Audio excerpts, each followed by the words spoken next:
Hello, welcome. Let me know if you would like a live reading or if you have any questions.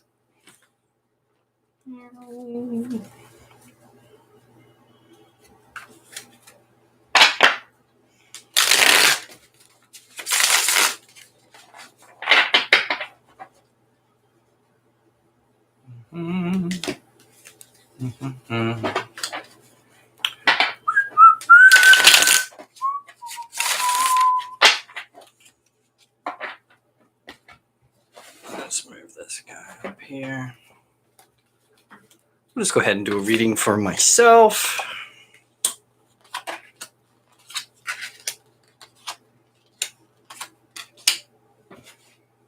Scoot this out of here a little bit.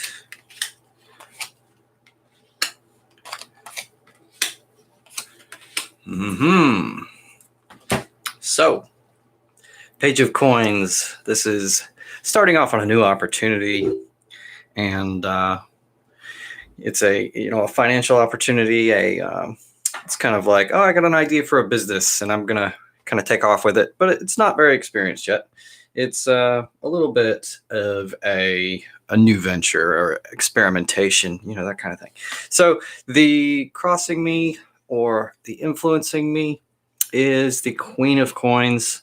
Queen of Coins is a little bit more of an experienced, further along the journey, and doing what they do with a great deal of internal satisfaction and nurturing and that kind of thing. So there's probably a lot of, if I wanted to put this in the context of my personal reading here, there's probably a lot of very experienced tarot readers out there. And this is kind of what is maybe holding me back from, feeling a little bit more successful, that kind of thing. So it makes sense. I'm just starting out with this. I did it a long time ago, but I really probably went on a break for about 3 years. So there's been a time gap, and a lot of these channels are really, really good. So, it's a challenge, but that's okay. That's what life's about, right? Taking a challenge head on and facing it, I'm moving away from this attitude of anxiety and being in my own head, or being a little bit disturbed by my thoughts, instead of using them effectively or in a positive direction. And I'm moving toward this Three of Cups energy, which is more of a emotional fulfillment, fellowship, and having a good time, that type of thing. So that's great. I like that. That's a pretty nice direction to be headed. But not beheaded. So the idea with this is this kind of gives you a snapshot of the direction that you're going, and you of course always have a ability to change your direction if you don't like it. Just really kind of seeing your direction and analyzing it and thinking, wow, that really is where I'm headed, has a tendency for you see that and you self-correct if you don't like the direction you're going. It's not that you have to overthink it and say, well, I really need to do something different because I don't want to head this way. You'll automatically head a different way if it doesn't really mesh with your soul. The foundation of the situation is the Chariot. And this means that I've kind of reached a point of completion, or of I've fought the good fight, and I've kind of won. I have come to a point where I am looking for new horizons. I'm kind of searching for a new mountain to climb, a new hill. Let's see if we can get the lighting a little bit better in here. I'm looking for a new project, or not necessarily a project, because I am on a new project, but I'm looking for a new direction, or trying to decide in a bigger way what I want to do with my life, that kind of thing. So, it may seem kind of like it's not fair for me to read my own tarot cards, but I would say that really tarot reading is something that is best done for yourself, not for others. Because when others are doing it, the only purpose of that is just to kind of show you how to get you started. And yes, a tarot reader can sometimes disarm you by being super accurate to your circumstances, to where you drop your guard for a minute, and that's helpful for getting you to peer into the subconscious. But if you can learn to read the tarot yourself, it's a lot more valuable for a self-discovery tool. The ego is not quite as much involved, and you're not as embarrassed by what you see. It just is a little bit more of an honest look at yourself. And that's good, because you want to be able to take a look in the mirror and see when you've been acting a little off or unfairly, that kind of thing. Oh, hey, how are you doing? Yeah. Nice to see you. So I am just in the process of, really quick, just to get things started, I'm doing a little bit of my own reading. And if you want a reading, just hang around for a minute and we'll get down to that. Okay, so what's in my conscious mind is the 8 of coins. And this is an indication that I've been hard at work and I'm working on a project trying to achieve some degree of physical, financial success. And what I have for my advice card here is the King of Wands, which means I really need to temper my ability to act. I need to get better at, instead of just planning things out, I have to get better at the execution. And that is going to carry me a long way forward. So what I have for my current environment, and I can get in more depth for you when I do a reading for you, anything you need clarification on, but my current environment is the moon. So I'm surrounded by a lot of unknowns. There's a lot of what's going to happen. Nothing's certain.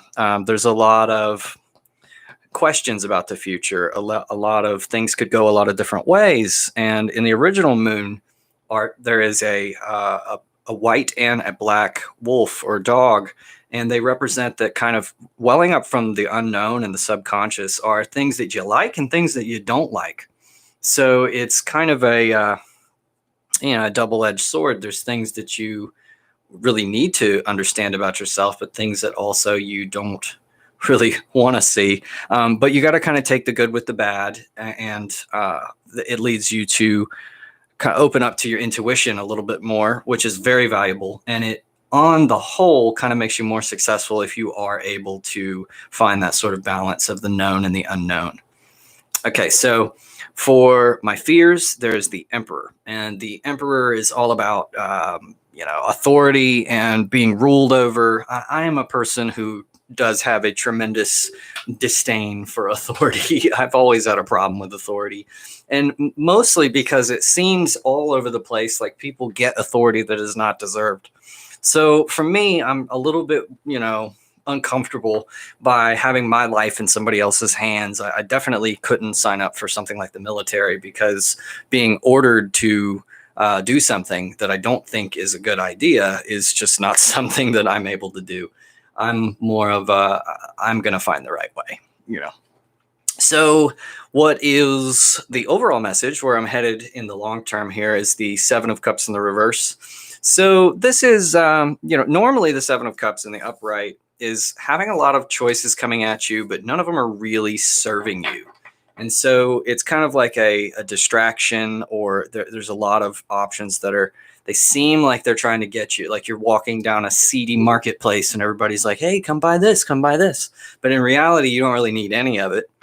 And so in the upright, I'm sort of, I'm feeling that energy. I'm resisting it. I'm feeling like, well, I don't really want any of that. And I'm just kind of, the danger with this is that you can become a little bit closed off to opportunities if you feel like there's really one way to go forward, one way to be. So you do have to sort of keep your heart open to opportunities that come around you. And so, overall, I think this is pretty cool reading, pretty run of the mill for me. But if we would like to get into some personal readings, if anybody would want one, I don't know if Lala is still here or not, but if anybody wants a reading, Virgo. Hello, I'm a Virgo as well. Would you like a reading?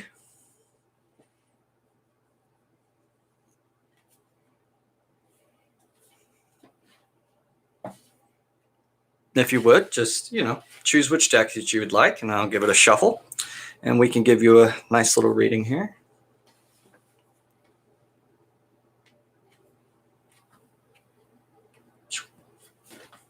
And give you a little sampling of what's in these.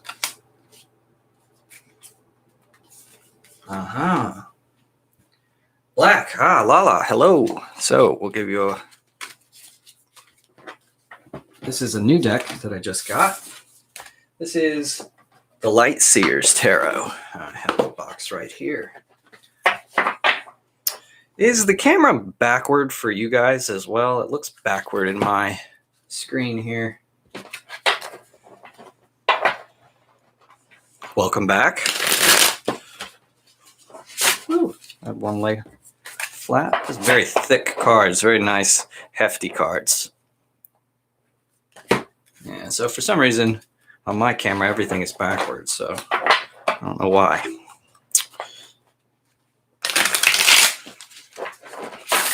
So, Lala, if you have any specific questions that you are looking to have answered, go ahead and meditate on that. Keep it in your mind as we get going with your reading here. And Toronto, Canada. Must be getting pretty cold up there. I know kind of up in the Midwest region, they've been getting hit pretty hard with the virus, with the cold weather sweeping in. All right, let's go ahead. Windy, yeah, we've had, it's actually been very humid and miserable because of the tropical storm, I guess, that's been coming through here. All right, so current situation, this is what's crossing you. What you're moving away from, what you're moving toward, the foundation, crowning thoughts, advice, or also the energy you bring to the reading or the situation. We have your environment, your fears, and I'm going to have to move this stuff over here just a little bit.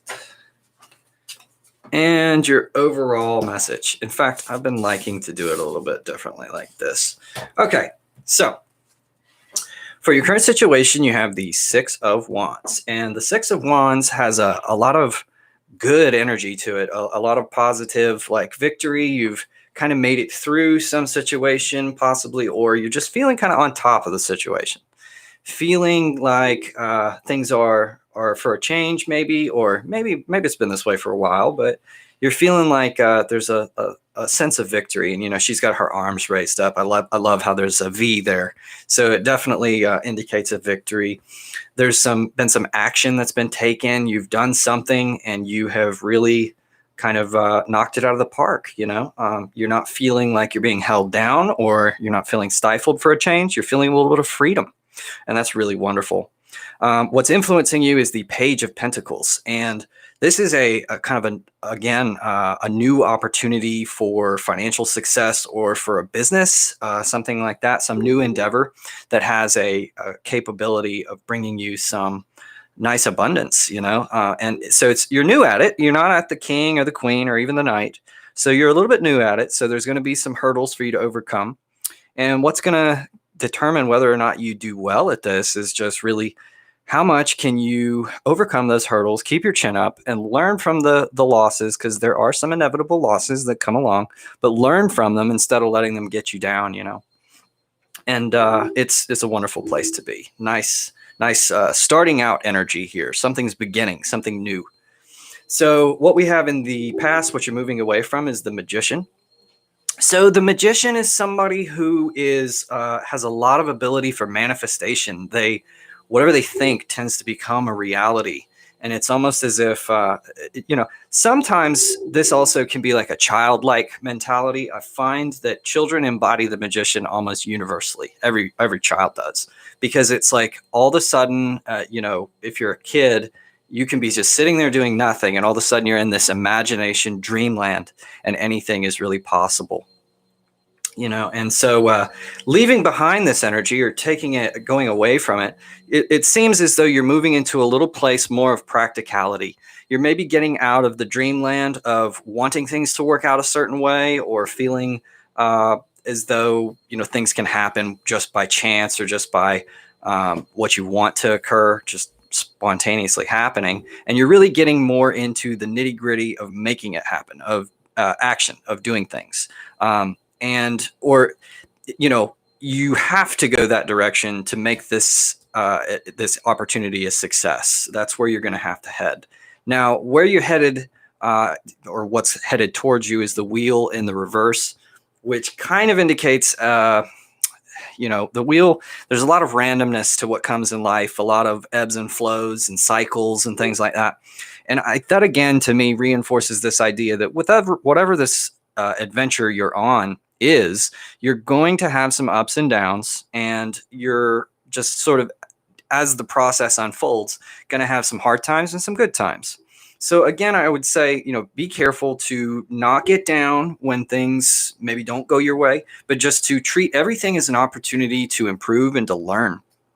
I don't know if you know it, but SpaceX is currently about to, try to launch another rocket or whatever. And I read somewhere that Elon Musk, the CEO of that company, he brought a sort of a revolutionary idea into experimentation for rockets and whatnot.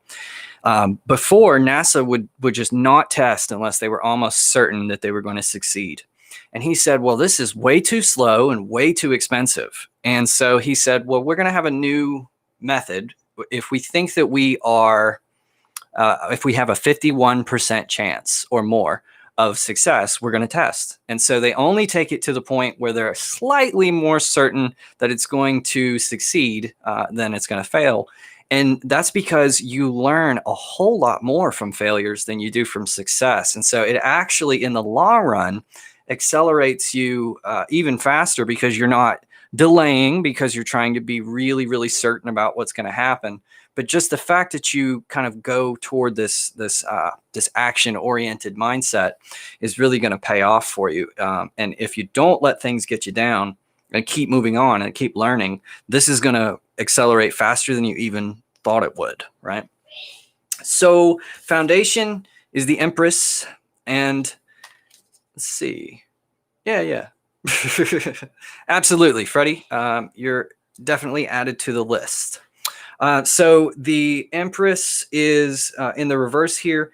You're resisting a sort of maybe nurturing attitude, which means that you may be kind of wanting success to come a little bit too fast, but there is a process that unfolds. There is kind of a procedure that happens here where you have to, I know I'm about to have a child, actually, and I am not as excited about the baby part as I am the toddler part. If I could just go straight to the toddler part, something that I can kind of talk to a little bit, I would love that.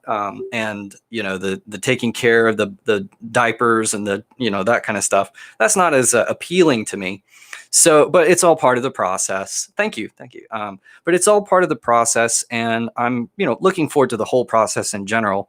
But there's just parts of it that are more pleasant than others. So don't neglect this nurturing, putting the work in, the nitty gritty, the dirty parts to get whatever it is off the ground, because it will pay off in the long run. So what we have, thank you again. So what we have in the mind, in the crowning thoughts, you have the Three of Cups in the reverse. And the Three of Cups, you're going to have this one showed up in the last reading I did. This one is fellowship and good thoughts and everything. But in the reverse, it's kind of, you're maybe not feeling this as much as you want. You kind of want to be with some more friends. You want to be surrounded by a little bit of, asking a question. Yes, go ahead. So you want to have a little bit more fellowship, a little bit more interaction with people, and it's maybe you're feeling a little bit lonely, or you're feeling a little down about the current situation that we're all in with, I don't know, the pandemic has maybe got you down or something like that. But you're just kind of feeling like you're not really getting out there and getting emotionally fulfilled and having fun. This kind of reminds me of what was that old TV show with all the Sex in the City, how the girls are just like having the time of their lives together, that kind of thing. And you're maybe wishing that you had a little more of that. But your advice for the current situation is the Temperance in the reverse, or this can be the energy that you bring into it as well. So in this case, I think it's kind of more the energy you're bringing into it, which says to remember that whenever you're trying something new, or you're mixing two two new ideas together or mixing a new idea in with yourself, there's going to be some reactions. There's going to be some friction. There's going to be things like that. And you have to kind of go through these things to temper you, right? So when they're making swords, they hit it with a hammer repeatedly and heat it up and stress the metal, and that makes it a lot stronger. And yes, Jenna, I will get to your question in just a second. Now, the current environment for you is the Ace of Cups. This is going to be a sort of well, it's in the reverse as well. So this is feeling like you're resistant to this new emotional well, it's in your environment, so it's not really that you're resisting it, but there's a feeling in general around you that there is a lack of emotional opportunity, a lack of ability to reach out. People are maybe afraid that they're not going to be able to do the things that they want to this holiday season, or something to that effect, where there's a lot of trepidation around you, or feeling that things are not going to turn out well. And so don't let that infect you, especially in this business venture that you're on, or whatever project it is. Don't let the negativity affect you. Don't let it kind of get you down. So what we in your fears here, we have the Hermit. Now, the Hermit is not just loneliness. That's really more of the reverse interpretation, where the solitude kind of gets to you a little bit and gets you not feeling like you have a lot of people around you, or not feeling like you are connected to the world. But in the upright position, it's kind of a connecting with yourself. This is more of like a meditation. This is a giving yourself time to let the thoughts get quiet, let your mind get quiet, and to reconnect with yourself. And so there's nothing to be afraid of that. There's nothing that you're going to find in there in your subconscious that's too much for you to handle.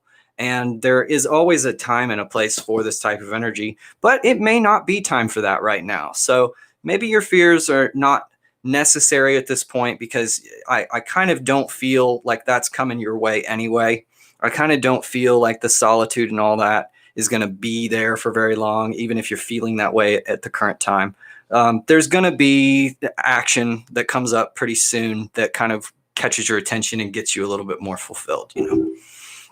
So overall message, or where you're headed, you have the Four of Cups. Now, in the upright, the Four of Cups is kind of it's kind of a bad attitude, right? It's like you are. And it not necessarily to a fault, right? So sometimes we go through some things that get us down, and then as the result of that, we kind of don't feel gung-ho. We don't feel like we're ready to enjoy life again. We just kind of have a down attitude. So there's you can see this cup right here is being offered, and they're just like, whatever. I don't feel like it. I feel kind of down. So it's again, not necessarily that there's like some sort of a character fault with her, but it's just that it's not a good time. It's not a good situation, right?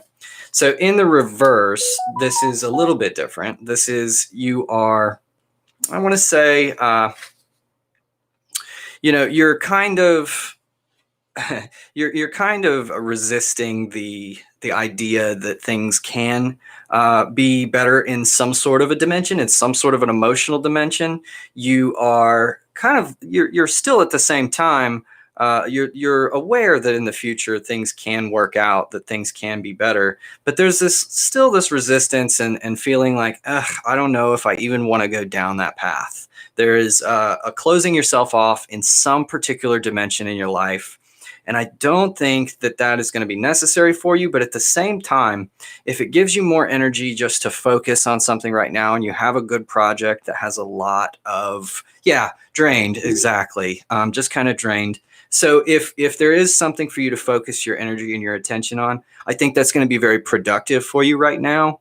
But don't get too down. Again, this, I think, is an entire exercise in getting you more energized in the day-to-day, just everything of life, like every aspect, the good parts and the bad. So work. And thanks, Bridget. You're a great help. But, you got to get back in the saddle and do it. Sometimes it's like you have to or you work all the time because you're trying to get towards some end goal or something. And then when you get a little time off or something, things aren't quite where you want them to be. So the most refreshing thing for you can sometimes be, how am I going to get back to, or can I get back to the job, get back to making it happen? So I think that was a pretty good reading. Thank you for requesting one. Hello, son. Hi, everybody. Let me get back. Somebody had a quick question in there. Let's see. It was Jenna M. Are you still here?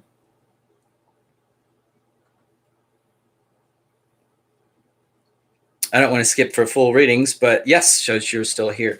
Go ahead and choose a deck for me.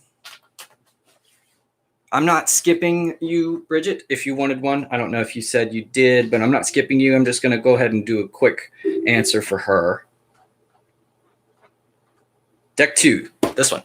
Gotcha. So, give you a shuffle. I do not reset the deck. A lot of people are a little funny about that. We had the High Priestess jump out here.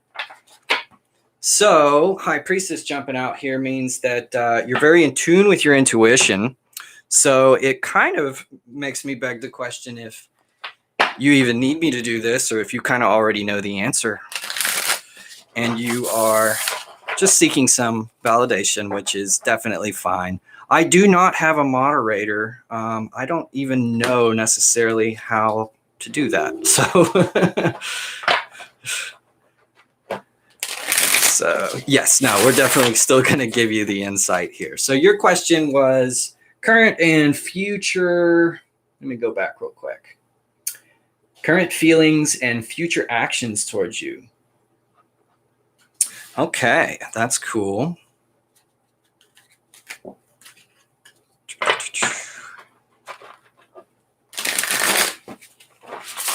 Click on the person's username. Okay, all right. Well, if anybody would like to be a moderator, I think really the only thing I need help with is maybe keeping track of who's on the list.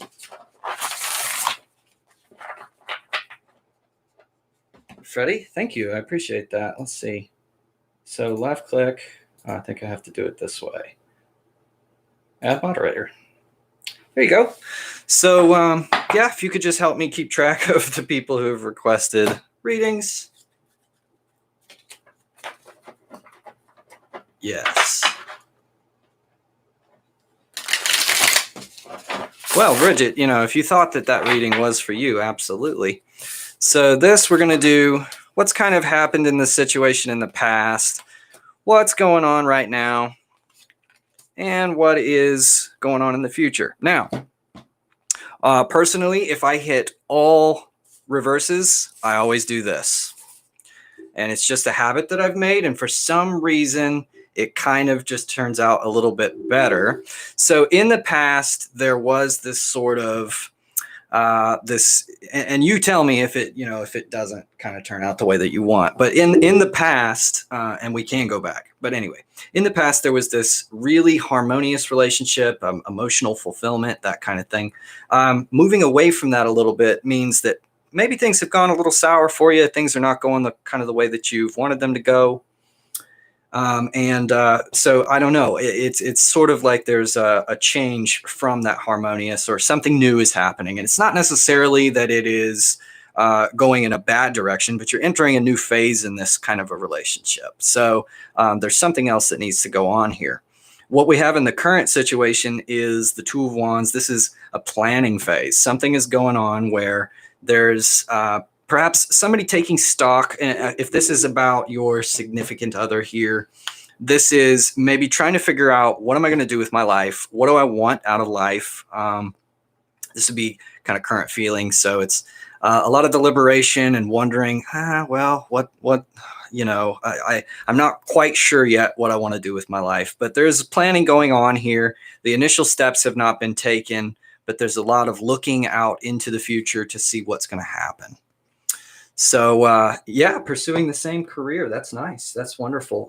Psychology is great. I love it. It's so interesting. That's why I do the cards, really. But anyway, so what we have for the future, or the future outlook, where you're wanting to go, or where he's wanting to go, is this Seven of Pentacles energy, which is, you know, a lot of payoff for hard work, for putting in the attention, for putting in the work, and it's kind of, you know, this guy's looking at his plant that's growing. It's almost as if he is manifesting the thing into existence.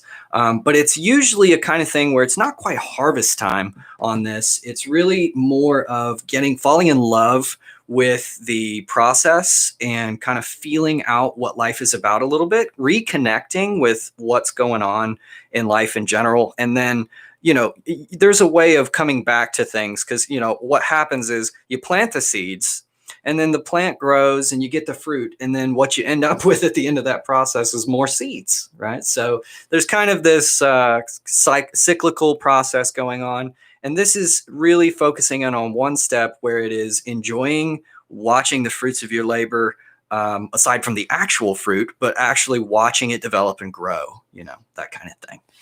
So pretty cool. Did that kind of answer your question? Do you want a little bit more clarification, or is that pretty good? Growing individually, yeah, that's always wonderful. And, you know, if it's real, and if you'll get back together. So now this one, let me give you a little bit of a preface here. You may get back together, you may not, right? But that's going to a great degree, be up to you. And it's going to be up to what you're both individually feeling. Now, as far as like the eventuality of things, or the fate of things, we can draw for a little bit of clarification here.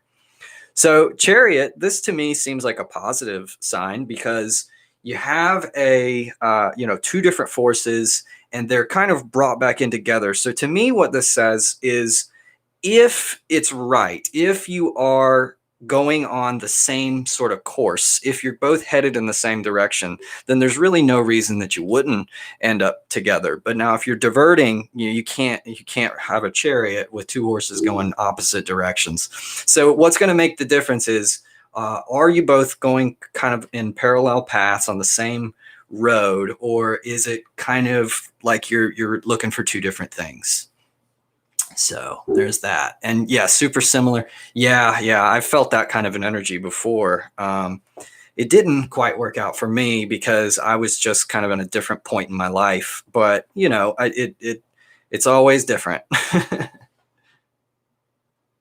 Similar values and goals, that to me suggests a pretty good outlook for you. So let's go on to Bridget.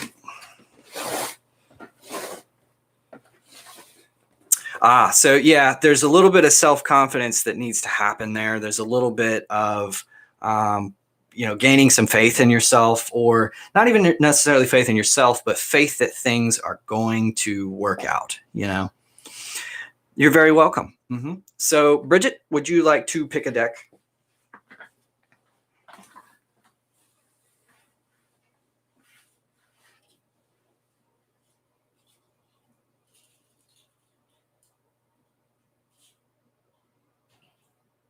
Last deck. So the black one. Maybe that's a little Freudian slip there. Oh, it's okay. Just let it out.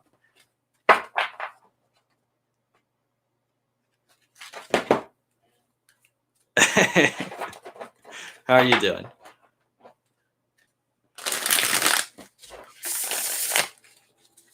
Somebody's been suppressing a few things, I think.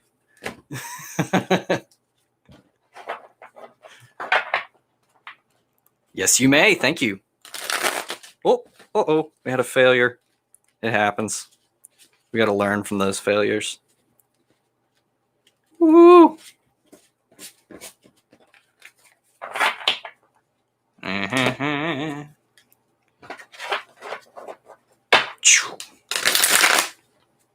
Another one. 2 in a row. Oh, I'm on a losing streak.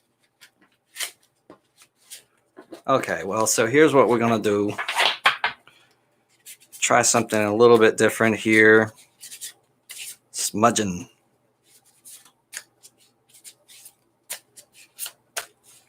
So we're going to divide these into 3 decks. Bridget, go ahead and choose one of these and we'll draw from your pile. 1, 2, 3.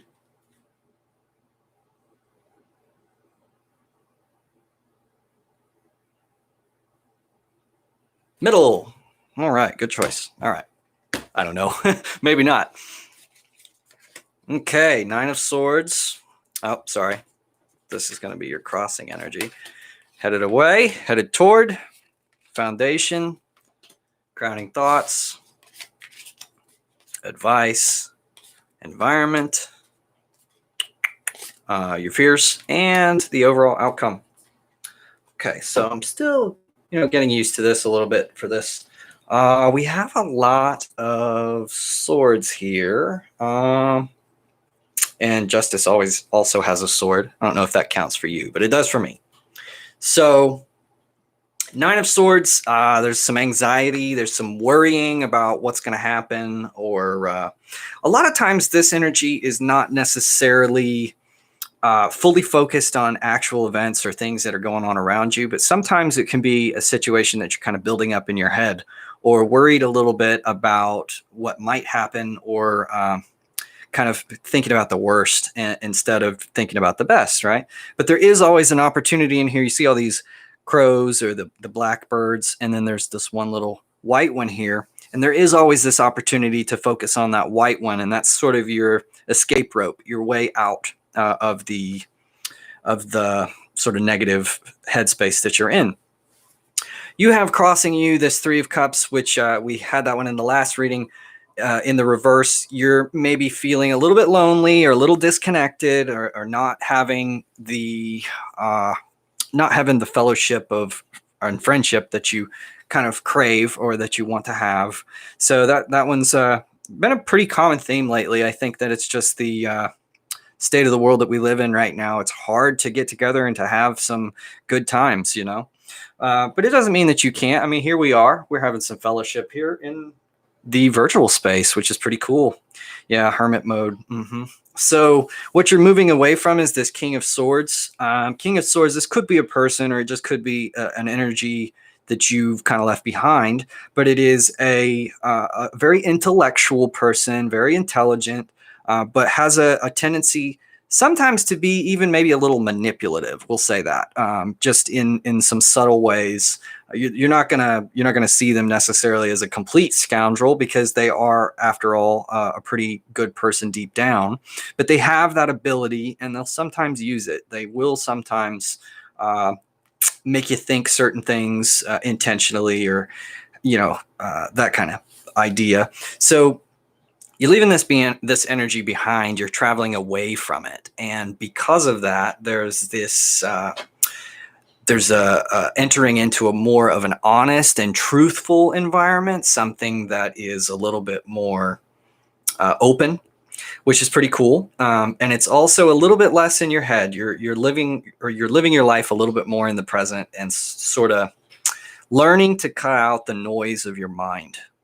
So what you're headed for is your Justice in the reverse. Now, this is pretty cool, because in this particular deck, there's the Justice card has this image that's sort of a reflection that's going on here. And Justice typically is the idea that everything kind of happens for a reason, or that things are happening exactly the way that they're supposed to. But in this kind of a context, you're headed toward maybe a little bit of feeling like things are not the way that they're supposed to be, or things that are not exactly fair. So this could be an indication things are not going to quite end up the way that you think they're supposed to. But it's not necessarily a bad thing. Sometimes most of the time, things are better if they don't turn out the way that you had planned. The human mind, the conscious mind, the ego, is very thin. It's very you can only really keep track of a couple variables at a time without a pencil and paper. Whereas if you kind of follow your intuition, you follow your heart, you're innately more powerful that way. I don't know if you ever saw the movie Rain Man. But Rain Man, you know, he had like, I think Asperger's syndrome or some type of mental what's the word I'm looking for? Autism, something like that. And when toothpicks were falling on the ground, he was able to, count them instantly. He was like 237, 237. And that's because he's not inhibited by his conscious mind so much. He's able to sort of just let go and allow his senses to fully connect with his conscious mind. So there's this communication between the ego and the underlying self, if you believe it exists. So to me, it's just everything. But anyway, we have, for the foundation of the situation, you got the Three of Wands. So this is, in the last reading, we had the Two of Wands, which is a planning energy, or you're not really getting going yet, but you are sort of laying out the steps. This is the step where it's the first step. It's where you've made the first initial action to get out there and get it done. So this figure here, she's looking like she's going to go catch some waves. She's not out there yet, right? She's not surfing. She's not going crazy just yet, but she is standing up and getting ready to run out there. So she's not sitting down. She's not doing nothing. She has taken that first step.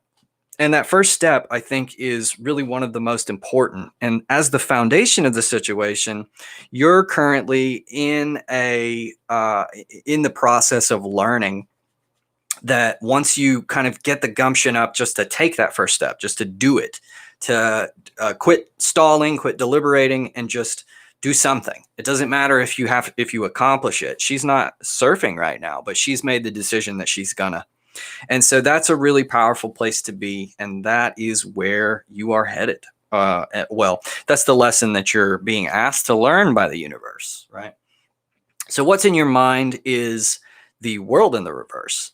So this is sort of, full circle enlightenment. This is the complete understanding of what life is about, but it's a cycle. So it starts the process over.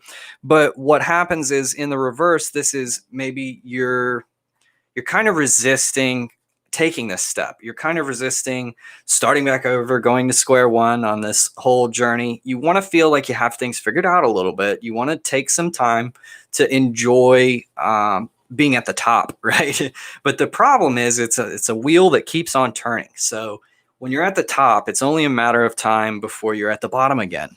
So again, I think that what you're being asked here is to enjoy the process where it's not completed yet, where it's not, everything is not fully in motion, but you're getting ready you're on this process. The wheel is turning. So don't worry so much about, getting to the end of this and then moving on to something else.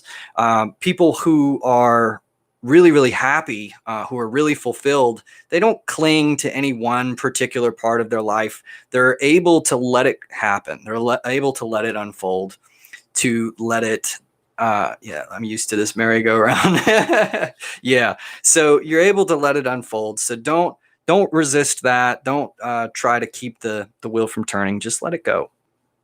Right. And so what we have for your current advice, or the energy that you bring into this situation, we have the Ace of Wands in the reverse.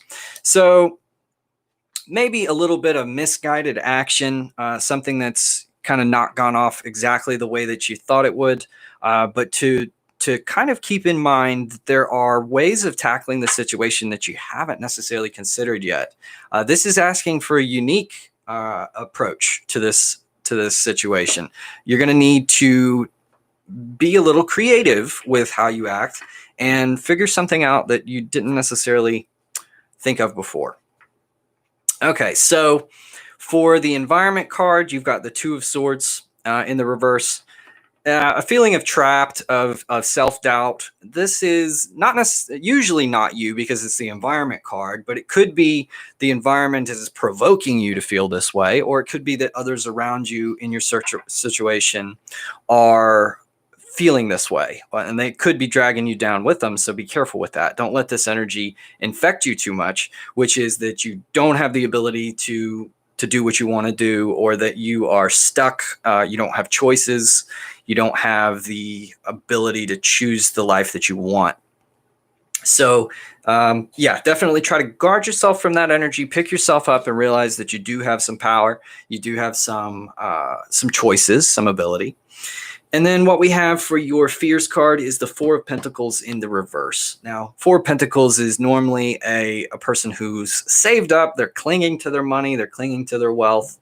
And you are, in your fears, it's upside down. So it's almost like you're afraid of having not enough, or afraid of not making it, so to speak. But in the financial or the physical realm of not being, I don't want to say successful, because it's not necessarily success. It doesn't seem like you have a problem with like putting effort in that way, but it's that there's this fear, this latent fear that things are not going to work out right, that things are not going to happen, and particularly in the physical realm.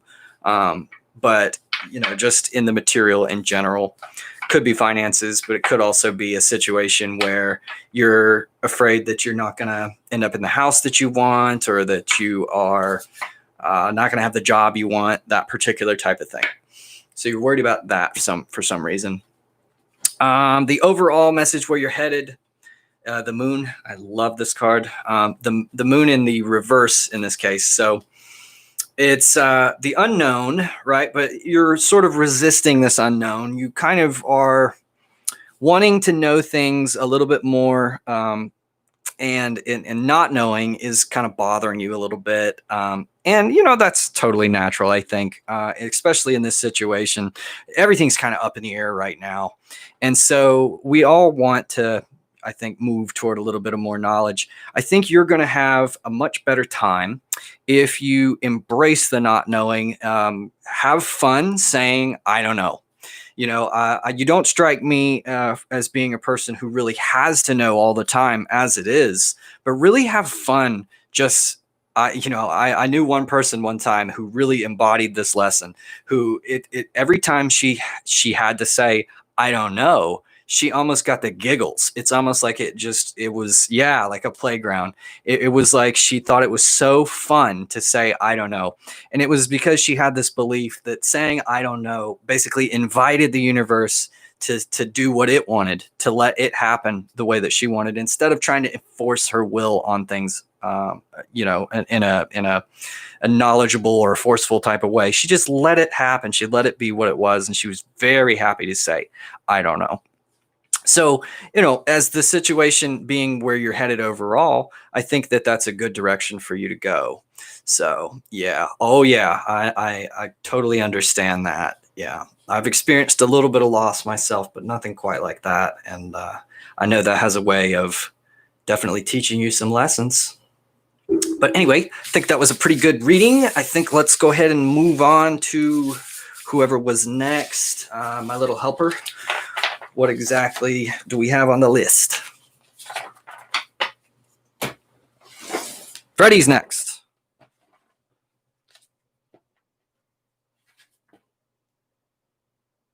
Yeah, you're very welcome. Thank you. Mm-hmm. 1, 2, 3. Which one?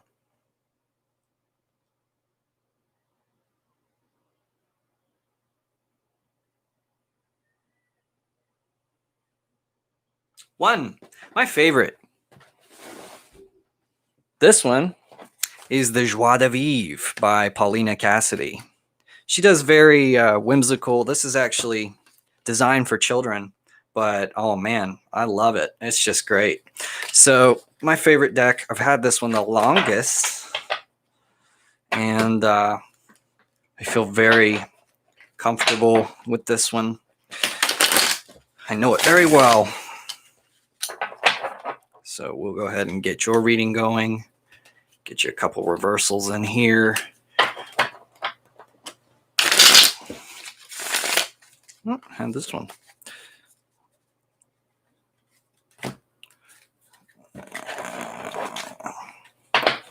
I can always get better at shuffling, huh?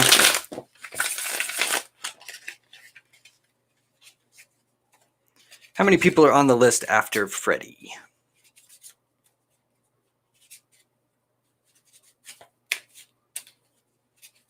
Sun. Oh, we got a lot. Okay. All right. That one popped out, but it did not quite flip over. So I'll try not to expand so much. And if you need some clarification, ask me and we can do that. And I'll try to keep it a little quicker so we can get to the list. All right, Freddie. So let me put some piles out. Which pile?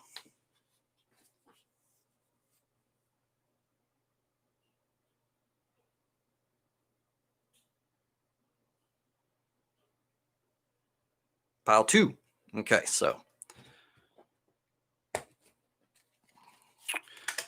current situation, crossing what you're moving away from, what you're moving toward, foundation, thoughts, and I keep drawing this a little too far over. All right, so advice or what you bring to the situation, your environment, your fears, and the overall outcome. All right, so current environment for you or current situation, you have the Hermit in the reverse. You're feeling maybe a little isolated, a little bit alone. And this in the reverse is not so much in the reconnecting or the meditative phase. This is a little bit more of a loneliness or a feeling of longing, like you want to be around somebody or some particular group or people just in general, right? So a little bit of loneliness. What's crossing you is the Emperor in the reverse. Somebody, an authoritative figure, not really working out the way that it's supposed to. This is, I have a disdain for authority. I really don't like authority. And that's just been a character flaw of mine for a long time. I was raised in private schools and just was treated pretty awfully. So I kind of know what it's like for people to abuse their power around you just so they can get their own way. So you're being crossed by this type of an energy where somebody is maybe either abusing their power or the overall hierarchy is not working in your favor, not quite the right way that it's supposed to. And it's creating a little bit of tension or a problem for you.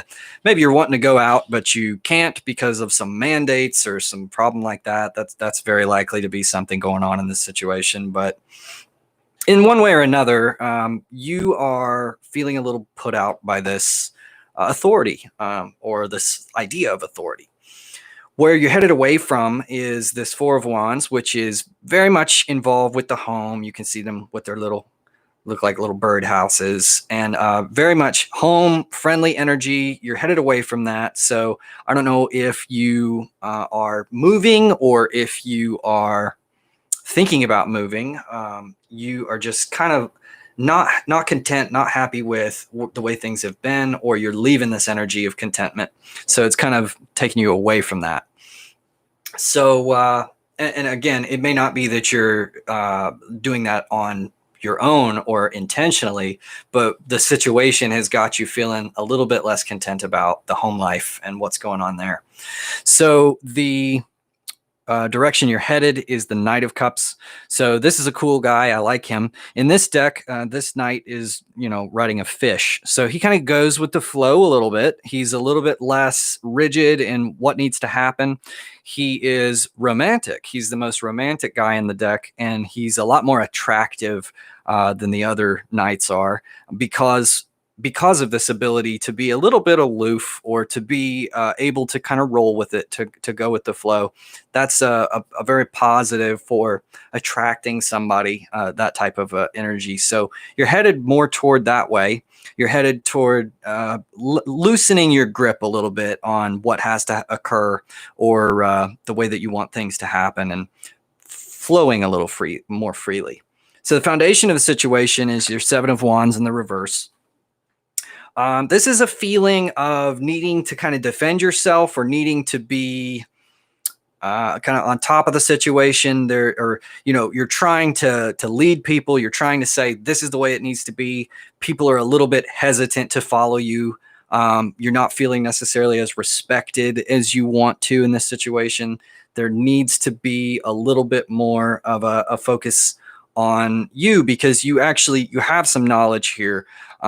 And to be able to kind of change your environment, to be around people, if people aren't going to respect you, then it does seem like you're right to sort of head this direction where you want a little bit more respect. You want a more of a an influence on the world around you, and you don't want necessarily to feel irrelevant or that your opinions don't matter, that kind of thing, right?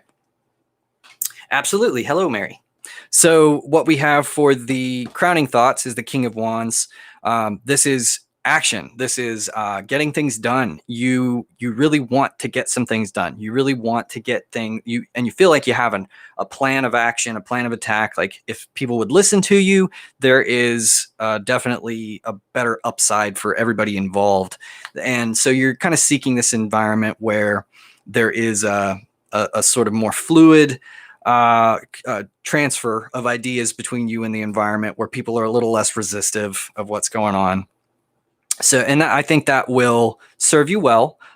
So keep in mind that, you probably have some learning to do yourself still. So don't completely close yourself off to what other people are saying, but it does seem like maybe things are a little bit more suppressive than they really should be. People are not giving you the time of day that you really deserve in this situation. So it's not, sometimes I would say that's just because maybe you don't know as much as you think you do. But in this case, I feel like you do have that knowledge and you're being shut down a little bit unduly, right? So the advice for the current situation, the 8 of Cups, this is kind of a withdrawal or a kind of just, sometimes it's like, well, screw it, I'm out. It's leaving it behind, sort of, taking off for greener pastures. You can see this guy is just kind of floating away with his balloons. And it's saying, well, if you're not going to, oh yeah, I see. Well, so this is saying if you're not going to respect me in the situation, or if you're not, if you're not going to be the way that I need you to be, I'm out. And so this is the advice for the current situation. And it's sort of do what really feeds your soul, what's best for yourself. And keep in mind that that is the right thing to do for others involved as well.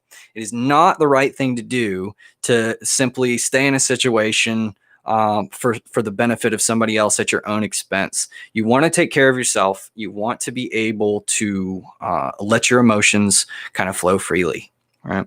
So thank you very much. So what we have for your environment is the sun. So all around you, people feel like they know, maybe they know things. And this, because it's in the environment card, it's not necessarily that they do know things, but they feel like they do. There's this idea that, I know how it is. It's all out in the open. It's obvious. And sometimes that can be a little bit misleading, particularly in this environment card, because obviously not everybody knows things. I was just going over how it's really empowering to say, I don't know, because it is, none of us really knows in the long run, right? None of us really knows how things are going to work out, but it's really empowering to kind of take that energy and to roll with that instead of trying to impose the idea that you know what's going on to everybody. So this is what's going on in your environment. Somebody is really feeling like they know things. And they do know some things, because this would be in the reverse if they didn't. If it was completely false knowledge, this would be in the reverse, but it's not. So they do know some things, but I feel like they're probably leaving out some important pieces that you bring to the table. So because there's not that reciprocation of knowledge or whatever's going on, or it's not being respected, that's creating a little bit of tension for you in this environment, right? So what we have for your fears card is the 6 of Wands. This, you can see there's wands all below her kind of clanging around, and she's above all that. She's kind of dancing above it all, not really affected. So in your fears, this is kind of like, you don't want to constantly be having to defend yourself. You don't want to constantly be sort of, you don't want to walk on eggshells. You don't want to be constantly, having to sort of float above all this. It's exhausting, right? It's a lot of energy that's expended that could be used in other ways if you weren't constantly having to rise above all this. And that's wise. That's a really good card, I think, to have in your fears. Normally, fears are usually a little bit unjustified because we live in such a fearful society these days. But I think that's a good one. I really do. So the overall outcome, you have the 10 of coins. And this is, where you're headed in the long run. This is material success. This is financial success, material success. The world is the way that you want it to be. And this is, absolutely positive for this situation. So I'm getting to go for it, to follow your heart, to follow your dreams, even if things don't work out. And, for the Knight of Cups, there's always this energy of sometimes things don't work out right, but the Knight of Cups learns from it and moves on. He just keeps going. He keeps rolling. He flows with the situation. So if you can embrace that direction and that's the way that you're headed, it's looking up for you. There's really nothing wrong with your outlook, I don't feel, from this situation here. You're on the right track. And it's just nothing but success for you in the future. And that's really great. That's really great. So thank you for listening to my reading. How long until you get to the 10? So let's draw one more card to find out. 10 of Swords. Okay, so I think what this means is that you're really, really close to the 10. You're actually like almost even already there, but the problem is really the mindset. The mindset has to change. So in some ways, it's like there is a, I've talked to people about things like addiction, and somebody says, well, addiction's a choice. And that's good and well, right? Because you do physically make the choice to do the drug or to drink the drink, whatever it is. But if you don't perceive that you have a choice, then do you really have a choice? If you don't know that you have that choice, then what needs to change is your mindset. It's not necessarily the environment or anything like that, but it's your mindset. But if you have to go through a shift in your environment to be able to change your mindset, then that's the right thing to do. So I think what's going on here is, let me draw one more here.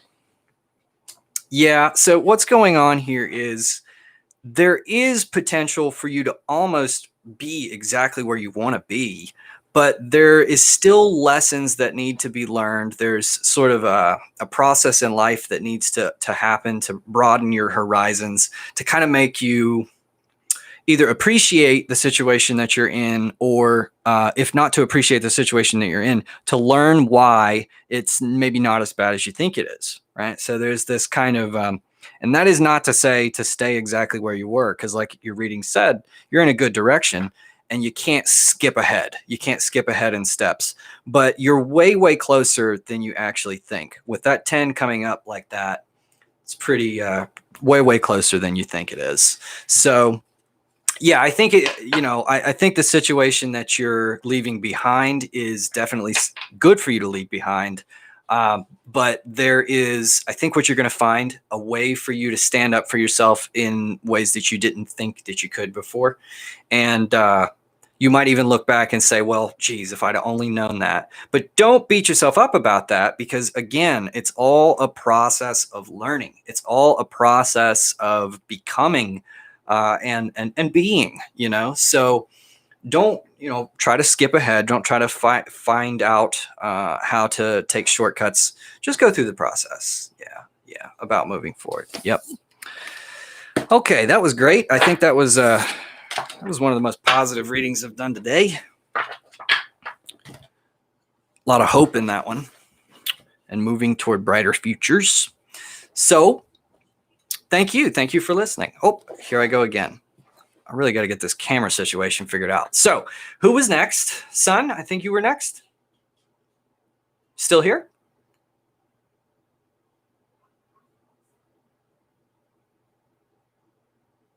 Yeah, that's true. I can do one of those if we run through this list. I can do a love reading for you. Deck 3, my favorite. Yes. So let's get you shuffled.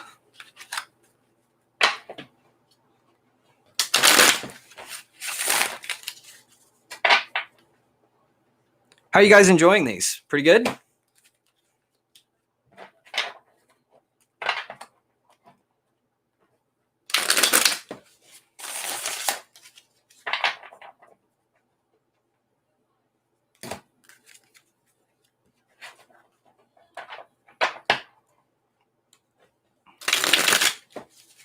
Thank you. Thank you very much. I've been reading for quite a while. I did YouTube videos a couple years ago, but I don't know, YouTube changed their algorithms or something, and I wasn't really able to reach anybody. And I finally figured out Google advertising and got a little bit more attention that way. I don't want to read for nobody, you know, I want to have some people interested in what I'm doing. So go ahead and pick a deck here for us to draw from. You got 1, 2, 3.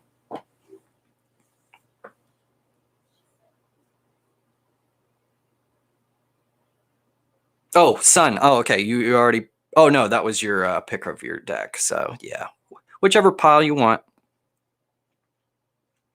3. Okay. There we go. So 2 of coins. So current situation, what's crossing you, moving away from, moving toward, foundation, the conscious mind, crowning thoughts. Here we go again. Your advice, environment, the fears card, and the overall message or your ultimate outcome. So current situation is, oh yeah. Okay. Hashtag your lives. Yeah, thank you for the suggestions. I'm still learning. So current situation, you got the 2 of coins. So there's a juggling going on. This often refers to kind of like a love or a work-life balance, but you know, any 2 endeavors, or you know, it could be more than 2, but the overall energy here is that you're juggling some things. You're feeling like, but it's not that it's overwhelming.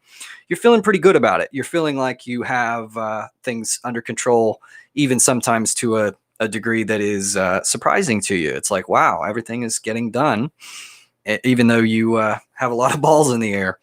And so it's a busyness for sure, but also some skill going on here. So what's crossing you, this 8 of Cups energy, there's this, I'm thinking it's more of kind of like a need to disconnect, a need to get some R&R, some relaxation, to get away from it all. The 8 of Cups is all about withdrawal, or just sort of like taking off, saying, I'm done, I'm getting out of here. So there is definitely a need for, you know, a little bit of escapism. So maybe take up a hobby, or you know, I don't know if you enjoy games or things like that. I like to play video games because that's a really easy way to escape, to completely get out of there. Yeah, surprised it's working. Yeah, it's sometimes like that. But what you have to do is you have to learn to trust yourself. Because like I said, your conscious mind is not the most powerful part of you. We have come to see ourselves as our minds in this situation, or in this civilization that we live in. And really, there's so much more to you, and there's more power than you even know if you can embrace the not knowing, right? So that's where you're headed away from. You're headed away from this fear of the unknown, which is great. So if this was in the upright, you'd be heading away from the unknown, right? But this is, you're headed away from resisting the unknown, or heading away into a spot of being a little bit more comfortable with the unknown, comfortable with what's going on in your life. And it's, you know, you've got your star in the reverse over here, which is interesting because it's a similar idea, but this is the next step in the journey for you. So at this point, you are a little bit less worried. Yes, you do need to rest. You are a little bit less worried about what's not going to happen. You're a little bit more, well, let's go with it. Hopefully that has not been because you're just a little numb to the situation, but it could be. But really, it's just more of a trusting in what happens, you know? Now you're headed toward the Ace of Swords, a brand new idea, a brand new mindset, a way of life. Something is kind of, you're embracing a new way of being, a new way of thinking about things, which is kind of, it's great. I mean, this is always this is very refreshing. It makes me think of broad, open air, new horizons, new ideas, or new possibilities. And this is where you're headed. Now, the foundation of the situation, the 4 of Swords.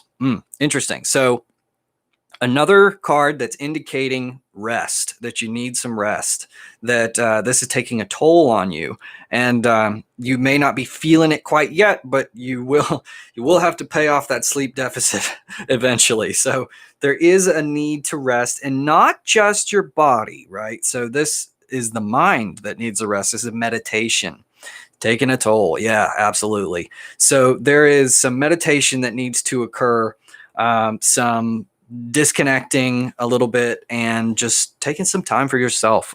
Maybe you don't like a bath, but there's something like that, right? Some candles and some bath, some relaxation, some vacation, right? This is important, very important. You can't live your life busy all the time. You'll burn out really fast, and then all this success or all this stuff will start to reverse if you don't learn how to rest. So that's the foundation of this situation, is teaching you to put some effort or some priority into the resting part. Okay. So mind, what's in your crowning thoughts is the Fool. And that's great. I love that. I love people with that Fool energy. It's this, I'm going off. I'm going to let this happen. I'm not worried about it so much. I always think of the Fool. I saw this little cartoon one time where it had a little child who was like running through a field, and all of a sudden this meteor comes down and smashes the child. And the mom is like all worried, and the dad's like not, he's just chill. And all of a sudden the little child runs up out of the meteor, and he's like, "Did you see that, Dad? I got hit by a meteor." And it's like, I'm pretty sure that children are invincible if you don't acknowledge their vulnerabilities and weaknesses. So the Fool, it definitely has that sort of an energy about them, where it's like you're trusting in the universe. You're trusting that things are going to work out. And you're just being guided that way. And that has an incredibly protective, it's like things work out in your benefit without you even knowing it. And you've got your mind on that. So you might not be fully in that energy, but you're aware of it. You're aware that there is this sort of magic space, this flow state that you can end up in. And so that's great. You're on the right track with that. Now, your advice for the current situation, or the energy you bring, is the Eight of Swords.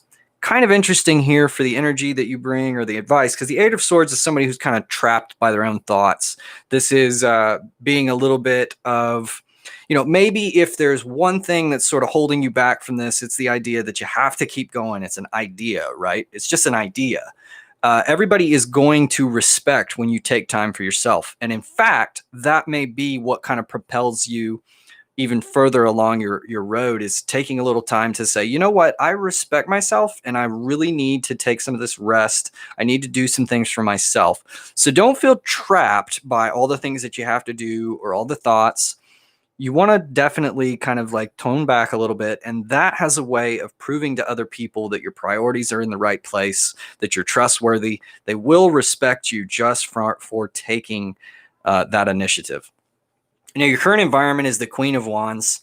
This is a nurturing of a energy. This is, it's action oriented. The Queen of Wands is very much like a gardener, somebody who has a wonderful ability to develop and grow themselves. This is somebody around you, or just your environment in general. So there's a lot of opportunity. There's a fertility in the situation around you. So it may be that you can kind of pull back on the reins a little bit, because there's a lot of opportunity. You don't have to squeeze every little bit of effort out of what's going on. It'll still be there when you return to it. Okay. So what we have for your fears is the Page of Cups. Now, Page of Cups, I love how there's this white rabbit here. Kind of reminds me of the Alice in Wonderland tale. Maybe afraid of falling down a rabbit hole or getting distracted. And so I think, let's see, the loss. Oh, yeah, a cutoff. That's a wonderful question. Let's see. We have 1, 2, 3, 4, 5. I may just try to speed it up a little bit for right now, but yeah, we may have to cut it off pretty soon. And I think, if you're trying to head out, Freddie, I can probably take over the list, but I'll just have to flip back and forth a little bit more. Just let me know. Absolutely. I don't mean to rope you into something that you can't get away from. So again, back to the Page of Cups here. This is, you haven't added. Oh, okay. Okay. Well, let's speed through it. The Page of Cups is a little bit of, a rabbit hole. So you might be concerned that you're getting distracted from whatever path you're on or whatever. So it's kind of a wanting to stay on focus or wanting to stay in this same sort of path instead of like letting it go off on a completely different random direction. I understand that. That's not so much to be worried about. I kind of don't think this is going to go off in a complete direction. What I'm seeing is that, or a completely different direction. What I'm seeing here is it's a little bit more of just a need for you to adjust your focus a little bit to, do more what feeds your soul, what's right for you, and not to be so concerned with the events around you or what's going to occur. Okay, so overall message, the star. Okay, so and it's in the reverse. This is, similar to the moon. There's the 3 celestial cards. You got the sun, the moon, the star. In this one, however, in the moon in the reverse, you're sort of pouring out that fear of the unknown. But in this one, there's a moon here and a sun here. So you're pouring out both what you know and what you don't know. Now, this is in the reverse, means you're resisting just following it, just trusting that everything is fine. Everything is going to work out in the way that the universe wants it to.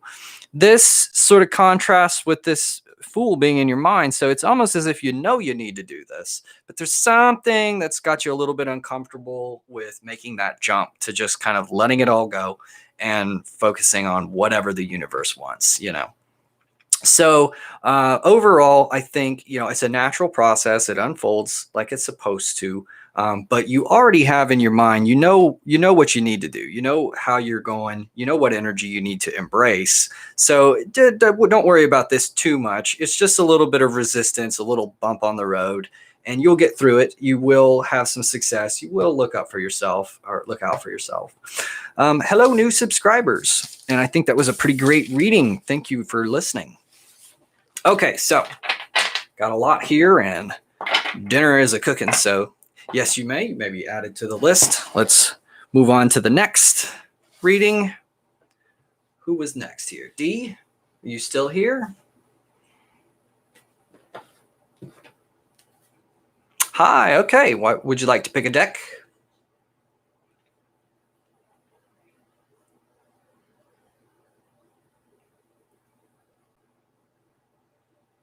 Number 1, yes. The new one. Hello. Okay. I got quite a few readings to do right now, but okay, I love you. We can't go to. Oh no. Oh, we've just heard somebody in our family has the coronavirus, and we cannot go to Thanksgiving. It's thrown me off a little bit. Who is it? Who has it? Who has it?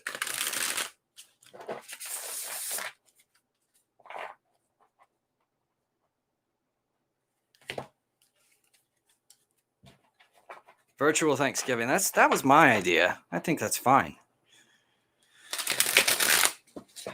But you know what? I think it's probably for the best because we've been a little overwhelmed too with a daughter on the way. Yes, may they make a complete recovery. Hopefully it is not one of the more elderly people in the family. Yes, it's been a little hectic. So, D, if you would like to pick a deck. Thank you very much. Thanks for all the positive energy. Second. All right. So we'll put that one there. That one there. Whew. Let's just leave it sitting. That's a big deck. Okay. Current situation, what's crossing you. This is where you're headed away from, where you're headed toward. We're going to need to move all this over this way. Foundation. Let me get these guys out of there a little bit. The Crowning Thoughts.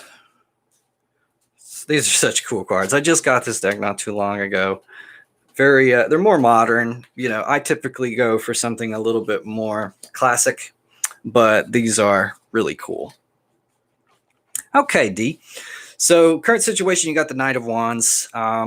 Very, very active. You know, this is involved in action. They're a person who can be a little bit rash or a little bit of just, not necessarily rash, but a little carefree. And I don't want to say careless either, because that's got a different connotation than carefree.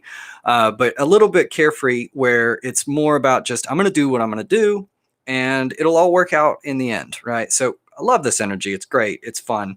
And you can kind of see this person here. They are just having a little drum circle type of a situation in the desert, it looks like. And a horse is bucking. That's wonderful. It's an energetic place. It's having a little bit of a looser rein on how things are going to go, and just going with it and not hesitating. All right. So what's crossing you is this 10 of Swords in the reverse. And 10 of Swords in the reverse could be an indication that there is maybe some hardships you've gone through that have got you down a little bit, that there is, it's not really so much anxiety, but it is realizing, you know, the completion of the suit of swords, the number 10 in the swords. It's kind of a surprise, because you think of the completion as being like a victory, or I'm finally there, I've beat it, I've, you know, run the race. But when in the realm of thoughts, this is a recognition that all that thought has to be let go of. It has to be sort of, you have to move on from it. So there is maybe a little bit of a feeling as though there's been sort of a waste in your life, or something that has not turned out quite the way that you wanted to. Got you feeling a little down, but you know what? It's okay. You can move on from that. And that's the whole lesson here. There's a reason that's a card, right? It's because these are all life lessons that we all go through, and it's just your time to learn that particular lesson. So what we have moving away, or what you're moving away from, you got the 3 of Wands in the reverse. And this is a little bit of a hesitation to act, a little bit of a hesitation to get out there and do things. So we already see that you've kind of got there with this Knight of Wands action. There's a lot more action in your life, a lot more willingness to just go for it, to stop resisting, to stop the hesitation, and just kind of take a step to go for it. Now, what you're moving from I'm getting ahead of myself. What you're moving toward is the 8 of Swords in the reverse. And normally in the upright, the 8 of Swords is that energy of being trapped by your own thoughts and that kind of thing. I'm kind of taking it more of a positive in this situation in the reverse. It's really, you're headed more toward realizing that there are ways out of this situation that you're in, realizing that there are more options than you maybe considered. You know, this figure here, she's looking in the mirror version, which is not real. It's in her imagination. She feels trapped, like everything is out to get her, but really there's nothing there. It's all way better than you think. So you're kind of on the verge of, I think maybe with a change in strategy, it's kind of showing you that there's a little bit more possibility around, and things are better than you really think they are. So foundation of the situation is the Queen of Wands. So this is kind of telling me this is where you're headed. This is what you're learning. You're learning the sort of balanced and self-fulfilling version of action, or the sort of, you know, the way that I kind of look at it in this transition. Earlier on in my career, I was very doughy-eyed, and I thought, well, you know what? Hard work and skill and all that stuff really pays off, or it should, right? People should award you for the work that you do and that kind of thing. And then as time went by, I kind of tempered my expectations, and I found out, well, hey, you don't just do this work to get rewarded. You do the work so that you have leverage to get the reward yourself, right? Because nobody's really going to give you what you deserve if you don't know how to sort of leverage that success.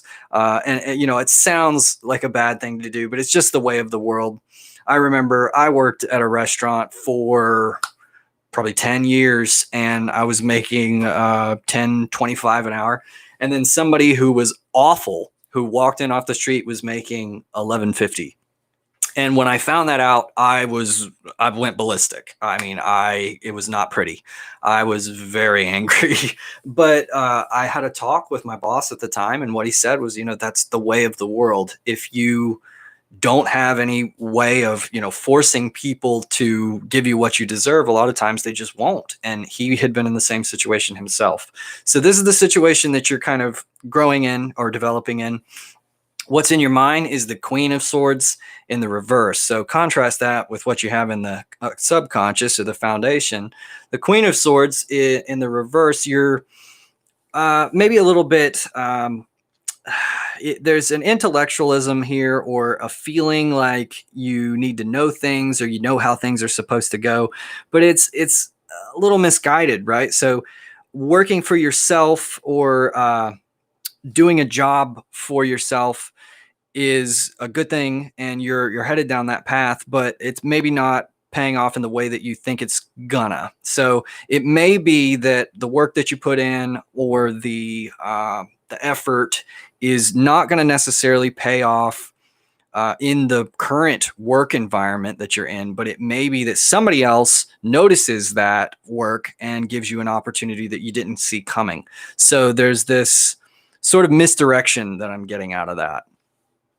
What you have in your advice is the Lovers in the reverse, or the what you bring to it. Lovers represents a choice, or having a choice, and so bringing this energy to it, maybe you're kind of not feeling like there's a whole lot of choice, but you do have a choice, right? You always have a choice in how you react to things, and what your outlook is, or how you think things are going to turn out. So your advice is to basically remember that you have this choice, that everything is really in your power, that if you're in a situation that you're not really enjoying, you in some way, shape, or form are making a choice to stay in that situation. And so to me, that can be sometimes a little bit liberating, because if I feel really stressed out, I just kind of remind myself that, I don't have to do this. I can just take off and do something completely different. And it might be hard. It might not be easy, but I do have that choice. And to me, that kind of relieves the pressure a little bit. So what we have in your current environment is the World. So this is that come full circle type of energy. This is an enlightenment. I find that in the most odd of places when it's in the environment. It's like some people, I told you about my boss who said, I've been through that myself, and it's just kind of the way of the world. That is he kind of knew the game. He understood the game better than I did. He didn't let it bother him, but he was very much willing to let me figure that out on my own. He wasn't going to offer that up, because ultimately he is still my boss, and he doesn't want to pay me more money than I already am making. So, there's people around you, they know more than you think. And so if you're kind of adjusting your outlook, or adjusting what you're wanting to get out of this, I think it might be met with a little bit more understanding than you believe. People know what you're about a little more than you think. So the Fears card, you have this Three of Swords. Very this heartbroken. So this is in your fears. You don't want your heart broken. Now this is pretty obvious. I don't think there's anything too profound in this, except that you're wanting to get away from a spot where you're ending up with your heart broken, or with things not working out the way that you want. I would say one little word of caution here. One saying that always stuck with me is that when your heart breaks, your ego is breaking. And so it's kind of this again wouldn't be a card if it wasn't a necessary part of life. So just kind of remember that these are they're things that we all have to go through, and that there is actually a positive benefit in that type of a journey in your life as well. So don't get too afraid with trying to control the situation, or trying to make sure that you're in a place of security all the time, because opening up to that energy a little bit is actually a positive overall in the long run. But that seems kind of minor compared to the rest of this. Overall outlook, or where you're headed in the long term, the Two of Cups. Let's see. Okay, I think we probably need to cut the list off for right now because my wife is going to be very angry if I don't eventually eat dinner. So we will probably cut it off right there, and I'll get through everybody who's currently on the list, and then we'll kind of move on. Well, if anybody doesn't want a general reading and they're really more interested in specific questions, I can do that. That's fine, but whatever you want. So overall message, Two of Cups. This is a harmonious relationship. This is where you're headed in the long run. So there's a lot more of balance and emotional fulfillment that is headed your way, sort of as the process unfolds of you learning to redirect your efforts in a way that's a little bit more self-serving and not just going for others or doing what others want to do. You have to also remember to do what you want to do and to get what you want. Right now, in my own personal life, there's a situation where I have been told verbatim for quite a long time that I deserve something greater than I have, but I'm not able to get it because of the way the business is, or because of the current situation being, the pandemic and all that stuff. And then I watched somebody else get the position because essentially they were offered another job. And so it's kind of like you have to be able to leverage your abilities in some way, shape, or fashion to be able to say, okay, like I need the more money. I need this position that's owed to me, or maybe I'll go somewhere else. And very often you'll get offered what they have been resistant to give you up until that point. So this harmonious relationship and the outcome is really what you're looking for, where you're getting what you need, they're getting what they need, and everything is flowing a little bit more harmoniously, right? So let's see. Oh, well, thank you very much. Just went. Thank you very much. You don't have to do that, but if you do, I appreciate that. It kind of piled up more than I thought it would. Earlier today, I got on, and you're very welcome, Dee. Thank you. I hope that was what you were looking for. Earlier today, I got on, and there wasn't much going on, so I didn't expect for there to be so much interest in these readings. So, and check back because this is popular. I'll probably do this more. I'm enjoying this a lot. So, check back, and we'll get you a reading. Also, check out my channel because there are general readings for every star sign and the new moon. Yeah. And I do readings quite a bit, actually. So who's next? Let's see.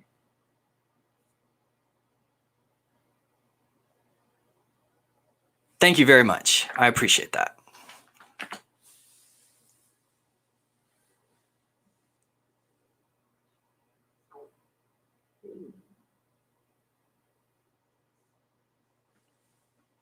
I may at some point, I'm not going to do that at the current time, but, at some point, I guess it'll make sense to get a little something out of it. So Cookie, that's a quick question we can probably go over. What caused him to start acting like you don't exist and acknowledging someone else? So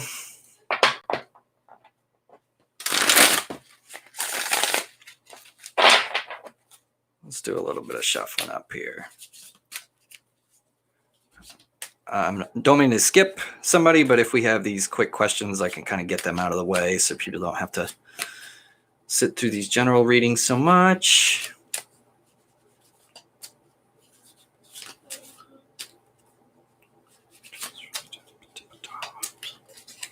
All right. Okay. Let me just get a little. All right, so the Knight of Coins in the reverse, this could be a little bit of a rash or impulsive behavior. So it could be that Sam hasn't thought this all the way through. Oh, you are next. Okay, cool. Very cool. Sam hasn't thought this all the way through. He may be following a little bit more of an impulsive version of himself. It may be that he's not quite matured enough to know what he wants in life. He's kind of thinking with some other parts other than his brain. So that's very possible. And it's this guy's stubborn as well, and he thinks he knows exactly what he wants. And maybe it's to his own detriment, So, what's the current situation, or what's going on? There's a resistance to come to terms with ideas. So maybe he feels like he wants something differently than you want, or he doesn't quite like your idea for the future or for how things ought to be. That may have driven this kind of energy of, well, I just don't want to have to, I don't want to have to compromise. I don't want to have to, come the other way. I want somebody to fully go after what I want, that kind of thing. So, that's definitely an immature place to be. That's something he's going to have to figure out on his own, that you can't just have a relationship that is one-sided, or like everything is exactly how I'm supposed to have it. You're going to have some give and take in there. And so I think he's in the process of learning that. Let's see. Oh yeah. Okay. Yeah. Yeah. That can be a little bit of a problem for some type of people. The free spirit energy, it's intimidating, and you're not a little doll for him to play with. You are, or maybe not even manipulatable the way that he wants you to be. That kind of thing can happen. Again, that is still it is an immature energy. So, what I see in the outcome here, or the future, you got the justice card in the reverse. And so, justice is going to be served. Things are going to come back around. And there's going to be a little bit of, I think, a feeling of, well, I screwed up. I rather feel like by that time, when that does come around, you might have already moved on to something else. You may have kind of realized that wasn't what you needed anyway, or that, and it may not be. I mean, he may have changed, but in my experience, it's sort of kind of like, well, if you're going to get off the ride now, then stay off. I don't want it anymore. And it could just kind of change the way that you feel about him. And because it's kind of disrespectful. It's kind of like being slighted to just have the script flipped on you that way. And if they're going to do that, then it's like, at least be honest, at least be a big boy about it. Right. That kind of thing. So I think this is going to change your outlook on how this is going in the future, but it will come full circle. So I do think that you're going to see justice served. You are, because there's a dissonance right now that's happened that has to sort of settle, or you got to figure out the overall outcome to come back to a rest, that kind of thing. Off the ride for good. Too amazing. There you go. I like the way that sounds. I like the self-worth. Did that pretty much cover it for you, or do you want some additional clarification? Yeah, man, boys and toys, they want everything their way. They want to be able to, and once they have it, then they don't want it no more, right? So they gotta mature. They gotta figure out that it's not as easy as they think it is, or there's a problem with just continuously seeking after something and not gaining any sort of contentment. Beautiful.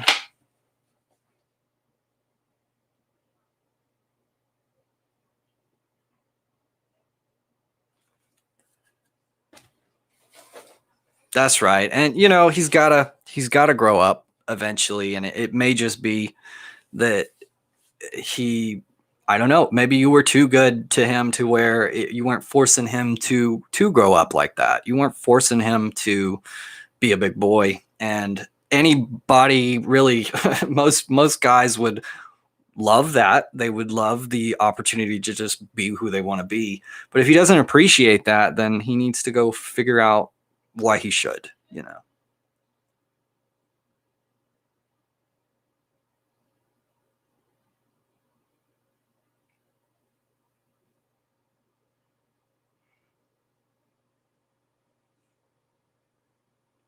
I hear you. So is the new love interest going to be someone new or someone you know? Quite a simple question. We can definitely get to that. All right. You're very welcome. You're very welcome.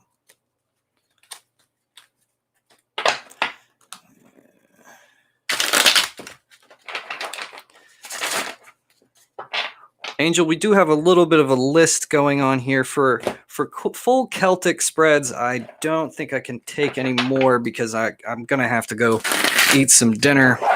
But if it's just, yes, I will make a new, I'll take over the moderation. That's fine. I can do that. If you could just post for me the latest list.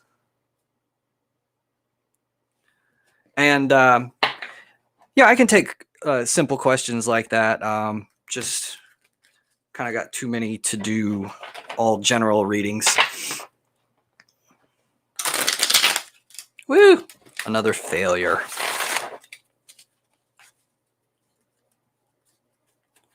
Okay, so is the new love interest going to be somebody new or somebody you know? All right, okay. So Knight of Swords, somebody who thinks he knows what's going on. So it kind of seems like they're being in the reverse here. It's going to be somebody new. It's going to come kind of out of left field. I think this is something completely unknown to you, but you're kind of, maybe you have somebody in mind anyway. You have something that you're kind of thinking about, or there's somebody you've maybe been crushing on for a little while. But I kind of think that the next sort of development of the relationship is going to be something else that comes to you instead of you chasing after it. For what you got going here, the Eight of Coins, there's this sort of idea that maybe you're putting these subconscious signals out there into the universe, but their universe has got something better planned for you. There is something more fulfilling that is in the works, and it's kind of, yeah, I understand what you're going for, but this is what you really need. So it could be that what you're thinking or the ideas that you have are not quite everything that you think they are. And there is, I don't know if you believe in the law of attraction and that kind of thing, but you're searching after this feeling or this idea, and the universe is trying to give you that, but you're not going to get it where you thought you were going to get it from. So there's going to be, I definitely think this is an outside new influence. Or if it's not something new, it's something that you completely hadn't really considered. Maybe somebody comes back into your life from a long time ago that you had no interest in at some point, but at this point, now they've changed. Now there's somebody else who's developed, and there's something better, So things are not going to turn out the way that you are inclined to think that they are, which is probably a good thing. Now, overall, or where you headed, the Chariot here, this is being able to balance the unknown and the known. So kind of interesting here. I'm not really very clear as to what this is saying, but the general idea is that there is some sort of like accomplishment or something like that occurs. Perhaps it's within the two aspects of yourself, your subconscious and your conscious mind. You kind of learn to let go of the mind a little bit and follow your heart, and that propels you in further dimension. So it may be that the situation feels a little bit stagnant to you. You feel like something needs to happen. And by sort of letting go of these predispositions that you have and inviting the unknown, that can be the sort of fuel that propels you a little bit further, that kind of thing. How does that answer your question? Is that pretty good for you? Or would you like some more clarification?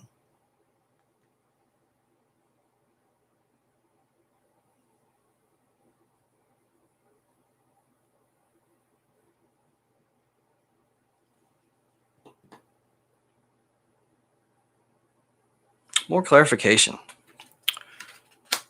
High Priestess. Okay, so this kind of reinforces what I was saying here a little bit. High Priestess is somebody who follows their intuition instead of going after the desires and the thoughts in the head and that kind of thing. This is a person who just kind of flows with it and is very open to her intuition. So to me, what this is, let's see.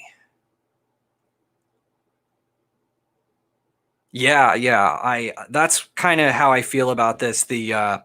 Somebody from the past would come back and it would be completely different. That's kind of what I'm getting from this. So it kind of struck me. It probably is not going to be somebody completely new or somebody that you haven't heard of, but they're going to be presented to you in a different way, right? So there's going to be it might as well be a new person, but to me, it's not seeming like it is technically a completely new person. It's just a new energy or a new development. Somebody who you hadn't seen before is now looking a little different to you, right?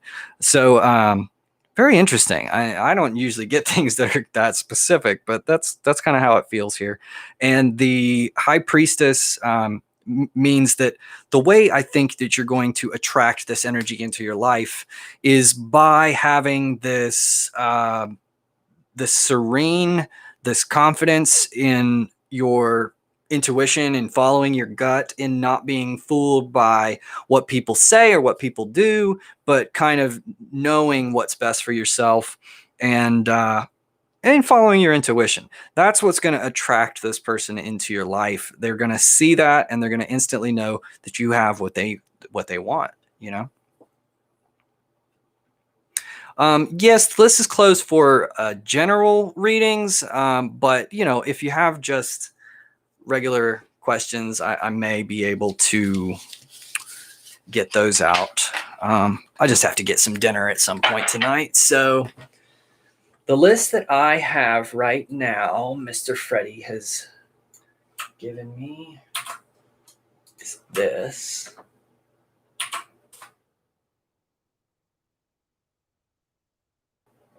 Wonderful, thank you. Thank you for watching. I'm happy I helped.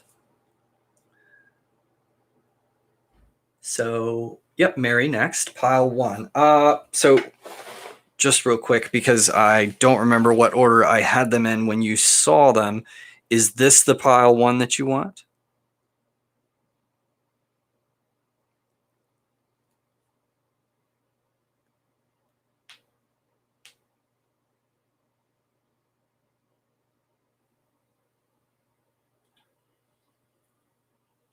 This is from Mary, Josh. I'm sorry. Let's see.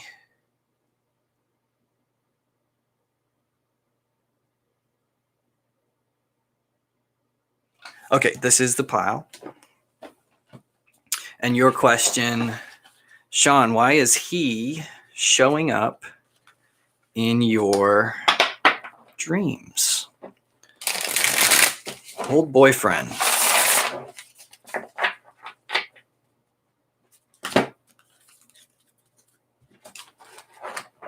Boy, without even drawing the card, I'm feeling that I need to tell you that, first of all, sometimes these connections of, you know, boyfriends, things that happen in the past, they leave a lasting mark.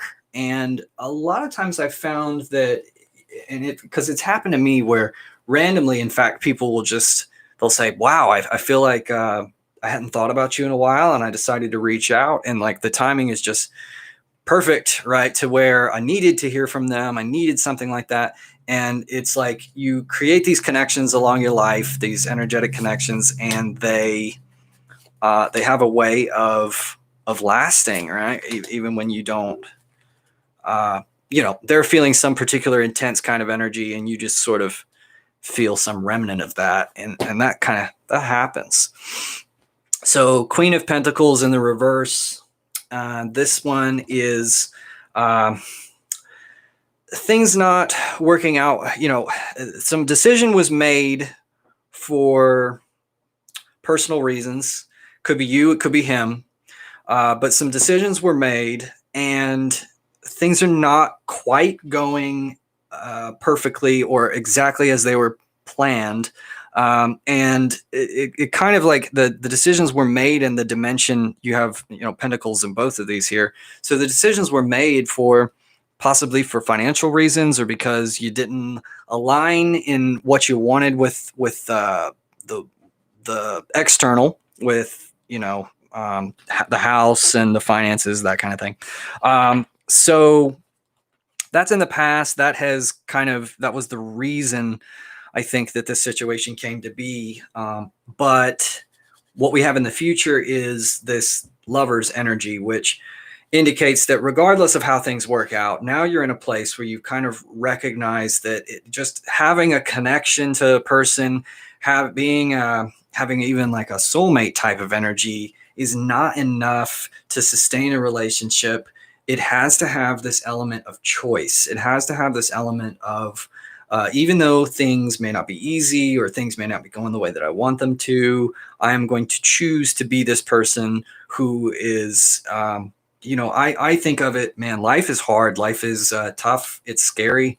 If you really step back and look at how things are, it's kind of overwhelming. And so to be able to have a friend, somebody to walk through that with you, somebody who you can always be with, is very powerful. And that is not something that is the result of who you are in relation to another person. It's a choice. It's something that you've said, you know what, I want somebody who I can rely on and I can trust. So I'm going to choose to be that person for somebody else, and so that's what it's really about. That's what the fulfillment is really about.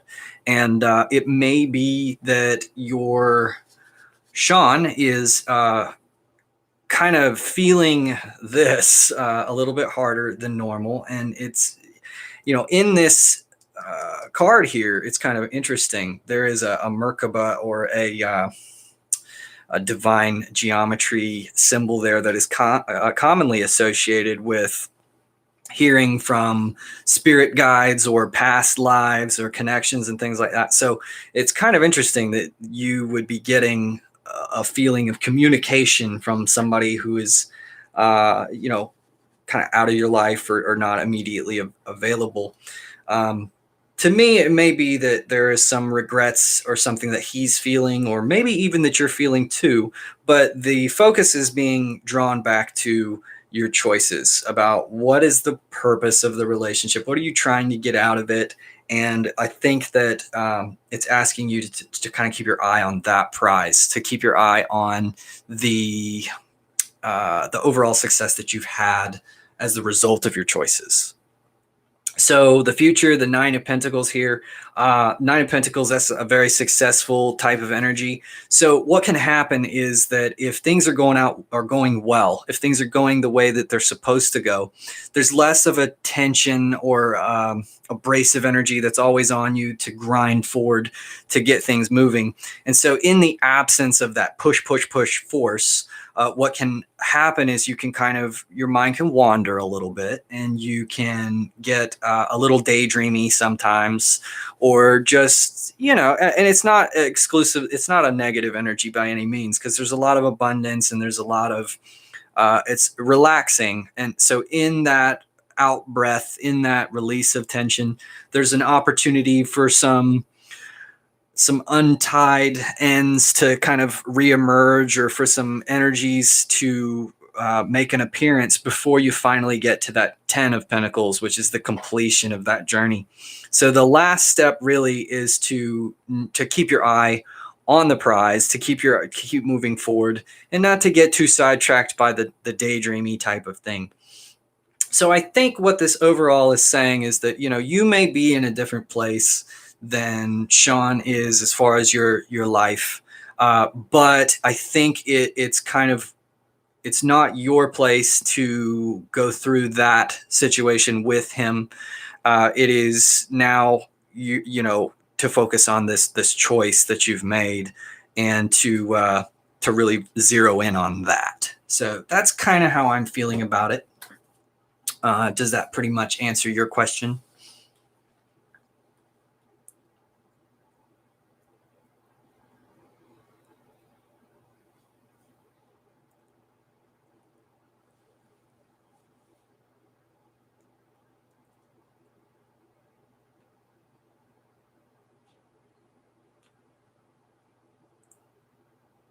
You're very welcome. I'm happy to help. So I think we have Went on the list next. Went, are you still here?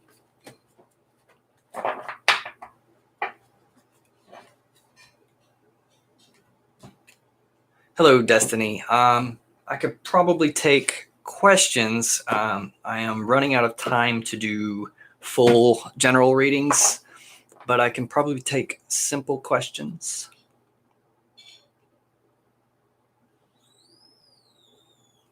Okay, I will add you to the list for that then. I think it looks like Went may have left. Went may have went.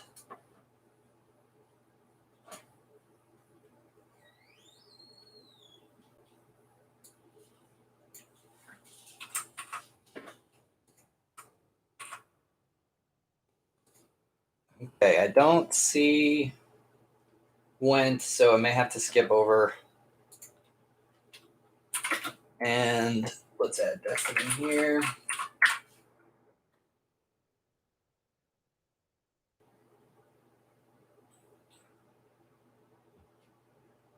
Thank you, Gorgeous, or Georges, however you want it to be pronounced. It looks like G Gorgeous. G Gorgeous. How about that?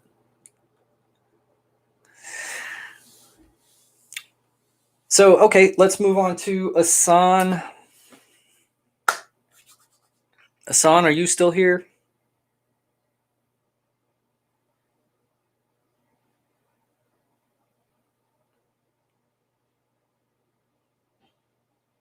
Did Asan leave as well?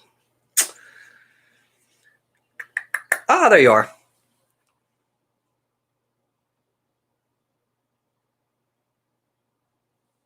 Reconciliation. Okay, let's check it out.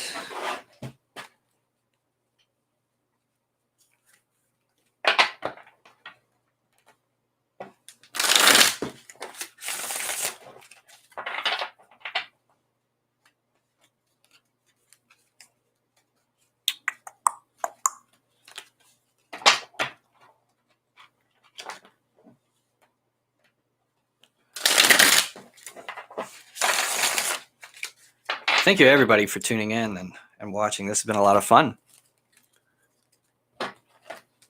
I'm enjoying it.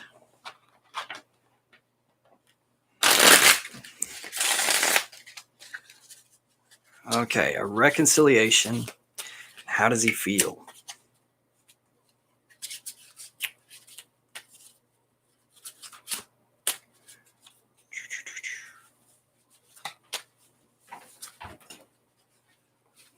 What's up? This took off. Okay, so let's take a look at what happened and how he feels, I'm sorry, the reconciliation and how he feels.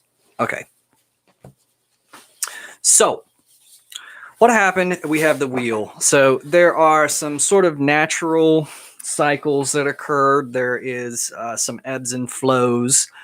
This could mean that he was a little bit maybe just sort of tired of what was going on, or tired of the way that his life was and wanted to shake things up, or was a little bit wanting for things to have a more of a randomness to them, to not be so known, that kind of thing. The wheel, it could be that circumstances were just such that it led to a sort of a separation or a divide between you, something that occurred that was not really either of your fault, but just kind of the luck of the draw. Something just didn't work out externally. Some external pressure was put on. This kind of definitely leads me to believe it's not so much of an internal thing. This is more of the external environment, the way of the world, natural processes unfolding, and things just sort of running their course or taking time. So it may have been that, whatever that situation was, I don't know if that was a significant other or something like that, but whatever that situation was, or a friend, but it kind of, it had a purpose, and it was definitely a situation that you were supposed to go through, but it wasn't supposed to necessarily last forever. There's a lesson that's supposed to that you're supposed to learn, that both of you are supposed to learn through letting that thing go, and letting time sort of take its course. And that has a way of coming back around as well, because a wheel is circular, right? So it's not a sort of final thing, but there is going to be a difference in where you started and where you end up. And that could be for positive or negative.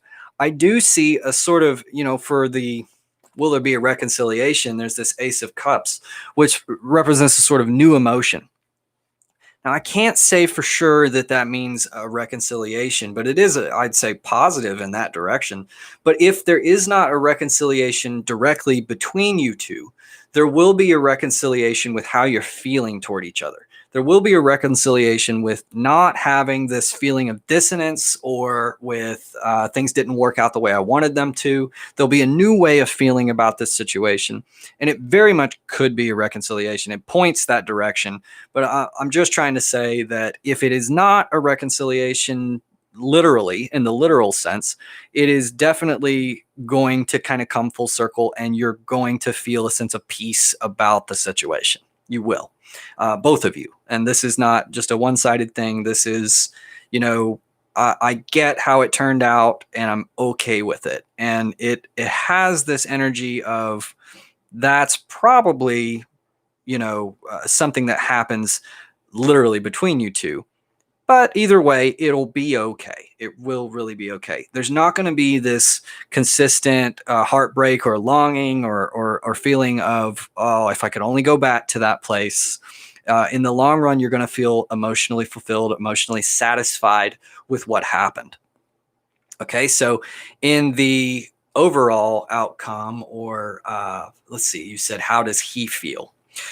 So how he feels kind of presently is what I drew this for. So Knight of Coins is kind of stubborn, is want to have things my way or the highway, that kind of thing. But he's also a little bit rash. He is not necessarily the wisest, although sometimes he thinks he is. And so this is somebody's got some lessons to learn here about why things are the way they are, and how things have to be. So a younger type of energy here that is a little bit misguided and goes after things really aggressively. So that's good. A lot of people are kind of lazy, right? So this guy's not lazy, but he is going after things a little bit aggressively, thinking he knows how it's supposed to be. And he's got some tough lessons to learn as far as that goes. He's got to temper himself a little bit. And it may be that that is what he's learning in the process of coming to this sort of reconciliation about what's going on.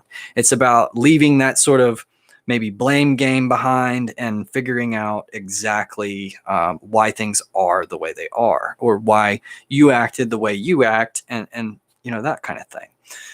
So how does that go? Is that a pretty good answer for you, or do you need some additional clarification?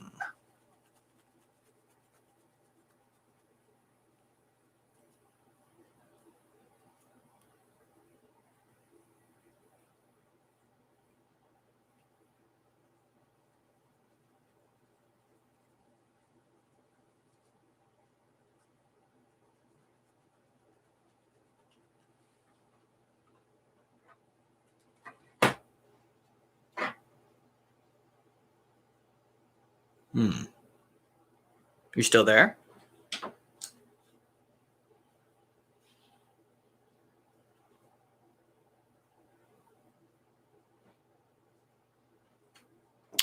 Well, I hope my chat has not frozen. Okay, well, I guess we will move on to G Gorgeous. G Gorgeous? G Gorgeous? How do you prefer it? Oh, makes complete sense. Cool. Awesome. Thank you. JRM. Next actions and intentions and feeling.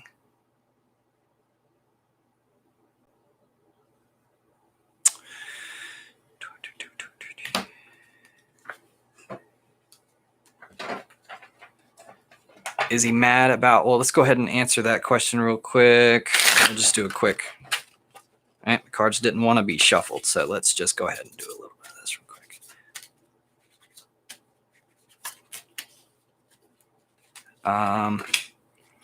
I would say so. I would say the Nine of Wands. This is a very kind of aggressive and guarded energy, being a little bit protective of oneself, a little bit of defensive, very defensive. So there is probably some dissatisfaction with the way that went. And he's probably feeling a little like his ego is bruised a little bit, or that he is not looking the way that he wants. He's not coming out of the situation looking the way he wants to look. And that could be his own fault, or it could just be the way that you're seeing him is not the way he wants to be seen, you know? Okay, so let's see. What can I expect JRM, next actions, intentions, and feelings toward me moving forward after today?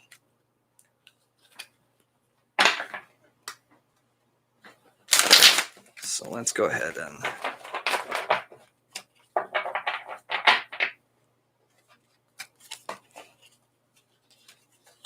eesh. Gotta get better at the shuffling.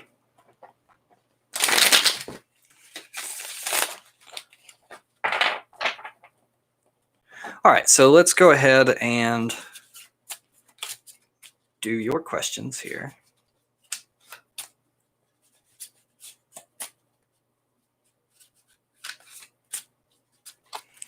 I'm going to divide this deck up for you so you can take a little choice on which one. 1, 2, 3.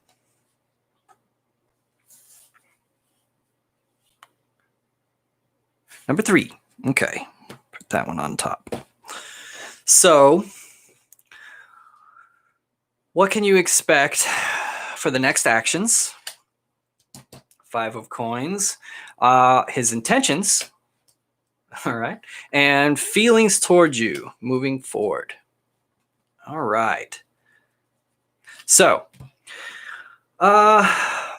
next actions, there's this 5 of coins, which, you know, there's opportunities around you. There is kind of people are willing to give you what you're looking for, but you maybe don't notice it. You may be kind of distracted or not feeling like there is a way forward, or not feeling like anyone's looking out for you. In the reverse, it's kind of a little bit of the opposite of this. So it's kind of coming to see that there is help available for you.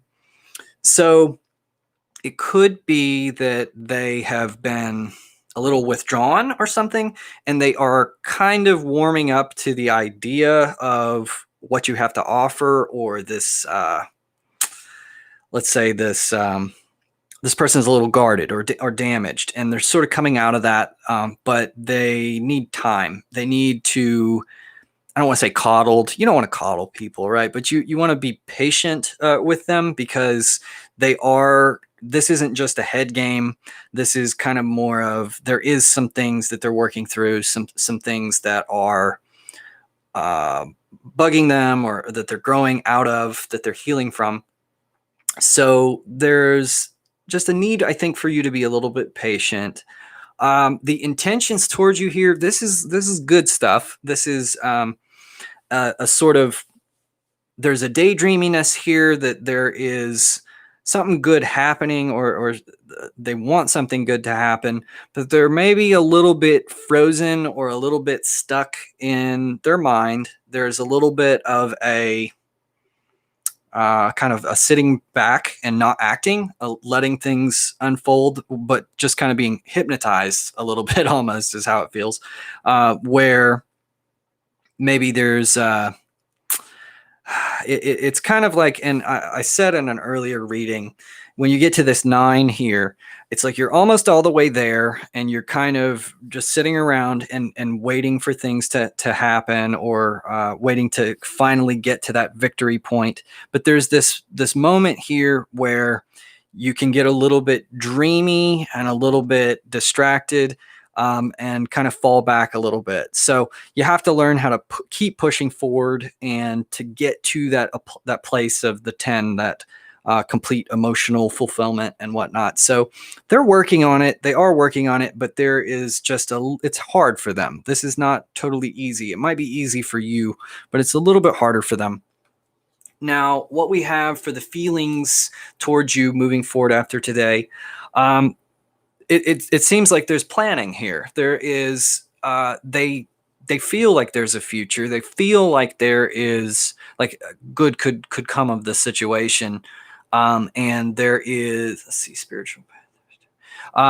They're feeling like there is some sort of an outlook that's positive for them. It's kind of more of a planning phase. Now, there hasn't been a whole lot of action put to that planning phase, so there could be just I'm thinking about it. I'm thinking about, do I want this? Do I want to pursue this way or not? And that's okay, I guess. But you can't wait around for things forever for your own sake. But I'm feeling like what you're really needing here is a little bit of patience in the situation and a little bit of allowing this person to sort of come to you a little bit, instead of just, you want to make your presence known, but you don't want to be forcing this person through this transition. They're going through something here. Let me take another card of clarification. So yeah, look at that. 10 of Cups right there in the reverse. So, there's a resistance to this moving forward. It could be that the person's a little bit, traumatized by something that's occurred in the past or something. They're just not really ready to go all the way yet, to grow up yet. And it's right there at the cusp. I mean, you got the 9 of Cups and the 10 of Cups in the reverse, meaning that there is just this little bit of resistance before kind of going all the way there. There's some sort of reservations. And I really don't think those reservations are some sort of a permanent hiccup. I think there's just some time that's needed to consider where they want to go, what direction they want to go. So how does that feel? How does that answer your question?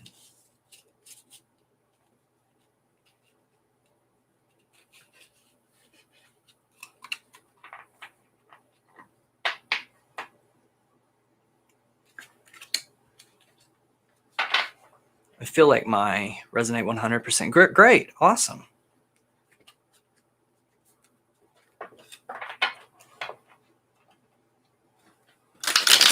Lovely. Absolutely lovely. Okay. So Josh, are you still here, buddy?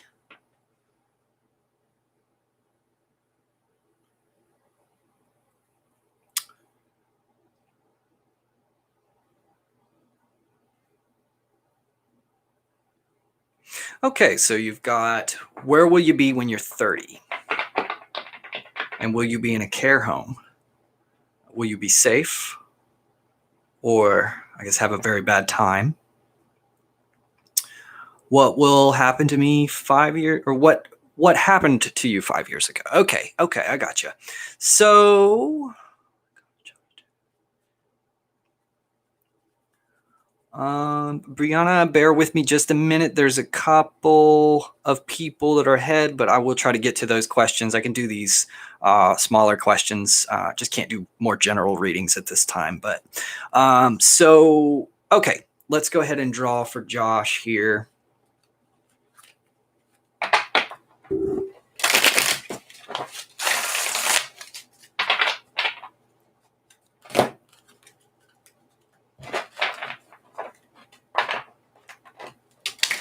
Oh, I missed completely. Let's get back on track. Yeah, 2 of these cards are really wanting to jump out of the deck here. So, where will you be when you're 30? Will you be in a care home? Will you be safe or have a bad time? And what happened to you 5 years ago? I'm going to need some clarification on that one. So, okay. So Where will you be when you're 30? When you're 30, you're going to be looking at the fruits of your labor. You're going to be saying, glad I put that work in. Or, hopefully you did put the work in. But either way you cut it, you're going to be looking at the results of what you have put the effort into.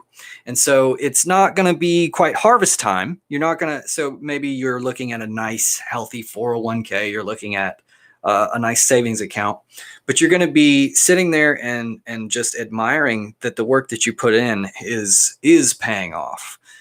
So it's looking good for you. This is not the end of the journey by any means, but you are certainly moving that way, and you're going to be happy with your progress. So I think you're going to be moving in a good direction, especially when you're 30. I don't know how old you are right now, but it seems like there's some time for things to be looking quite up for you. Will you end up in a care home? So I don't think so. So the Four of Wands here is very much involved with the home. I don't think you're going to end up in a care home.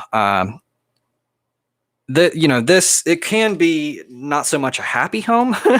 So what I would say is be careful what you wish for, because if you're really wishing not to end up in a care home, that may be fine, but you might not actually end up where you want to be. But I don't feel, this card I don't think would have shown up if you were talking about a care home. This just kind of more is, you're not going to be the type of person that accepts a home situation that you don't like.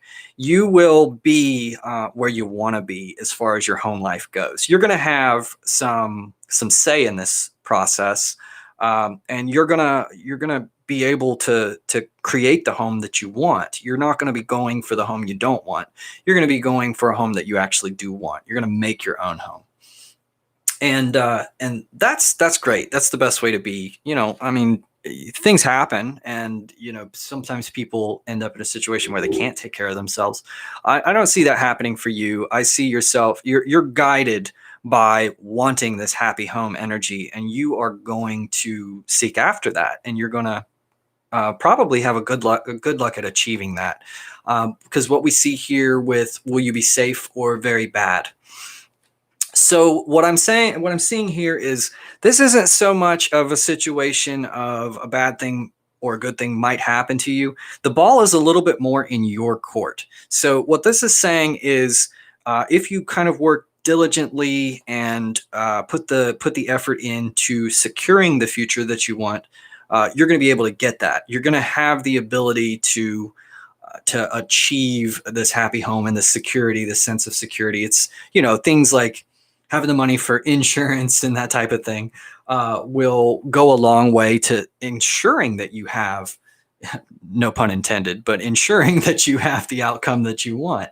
And so I'm getting that I wouldn't worry about an outside influence like coming in out of nowhere and knocking you off course. It's really asking you to turn the focus back and look and see, how can I achieve the home and the life and the security that I'm after.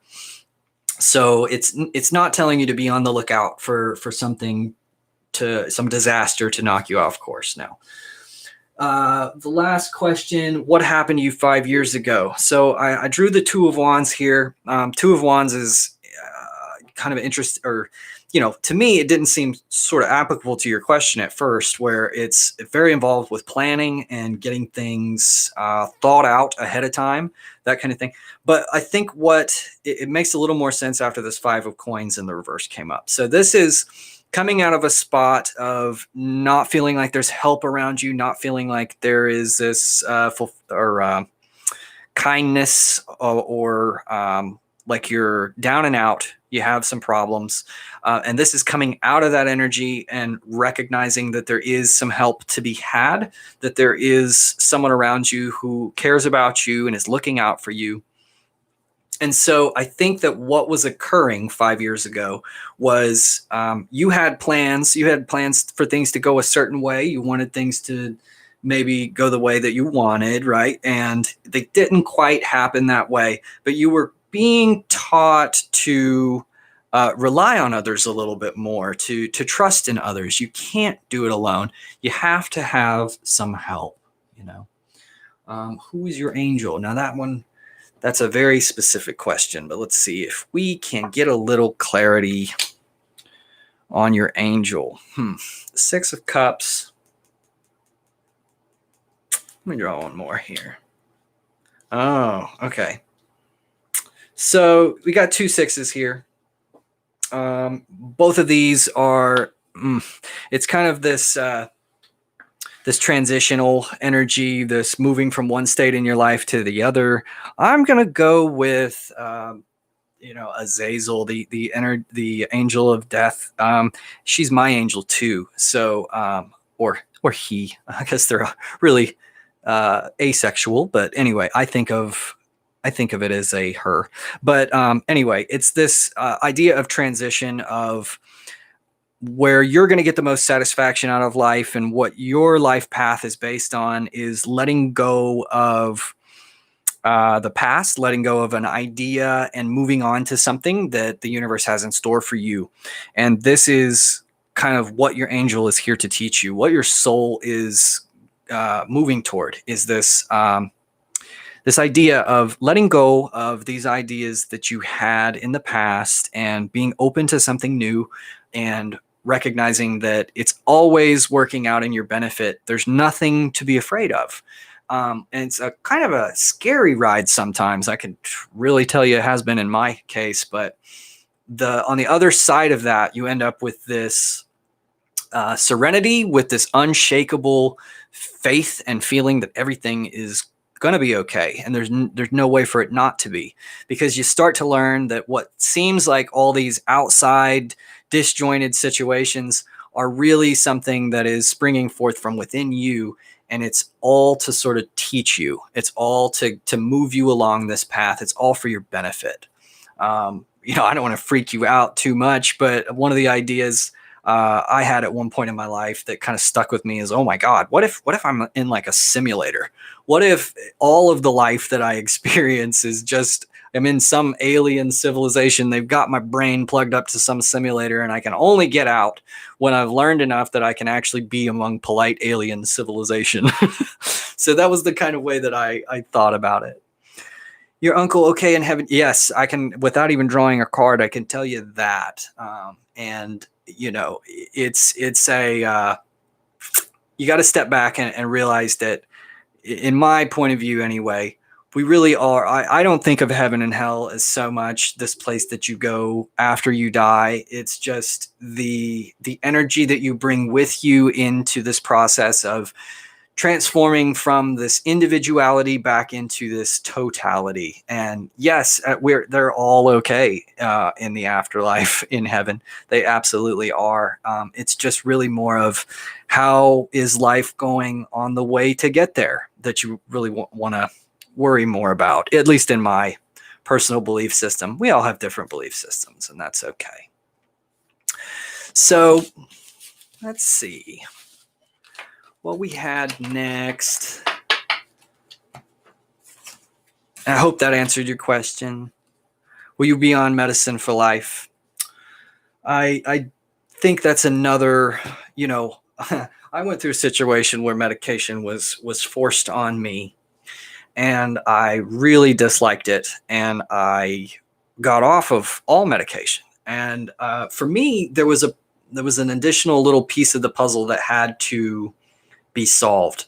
And that piece of the puzzle was, I had to realize that a lot of the things that I were doing already were medication. So I was trying to fix problems that I was causing myself. I was drinking too much caffeine, and little things like that, where I never really thought about the impact that it was having. I thought it was okay. That was the whole source from behind why I needed this medication. So for you, it'll be an important exercise in figuring out exactly what things in life are a little bit unbalanced, and how do you get back to that balance.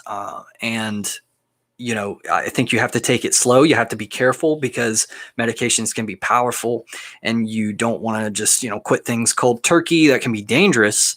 But I think if you work toward it, if you want to be off of the medication, then you can. I think you'll have an ability to work toward it. You just have to take an honest look at yourself and look at what's imbalanced and figure out how to get back to this state of balance.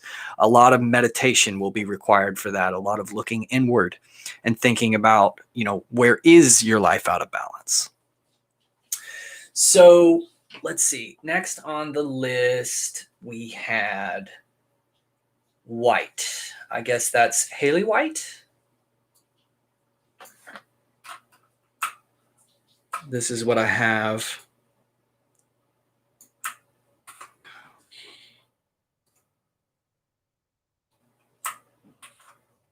Thank you. Thank you for tuning in. Sorry that it is taking so long to get through the list. This is what I have for the list right now. Oh, White. I think Josh White is what he had. Yeah, Josh. Unless there's another White here.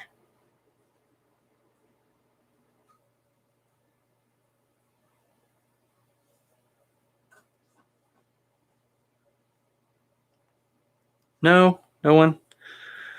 I guess it's Jenny's turn. Let's see.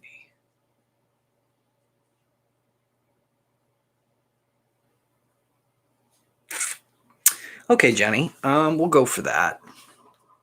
Yes, Stephanie, I will. I cannot do any more general readings right now, but I can answer some specific questions. So then that'll leave the list at Jenny, Prudence, NC, Destiny,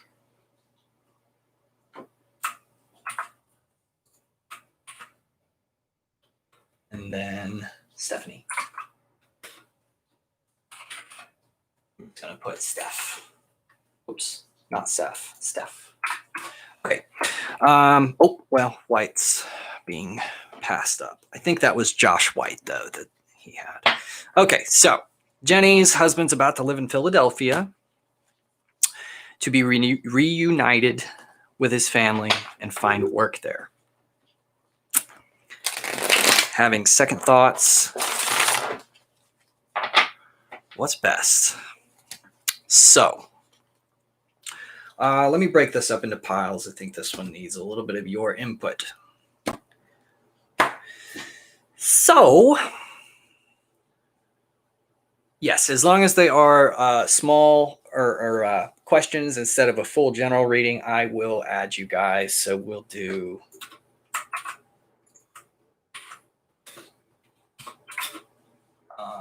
sure.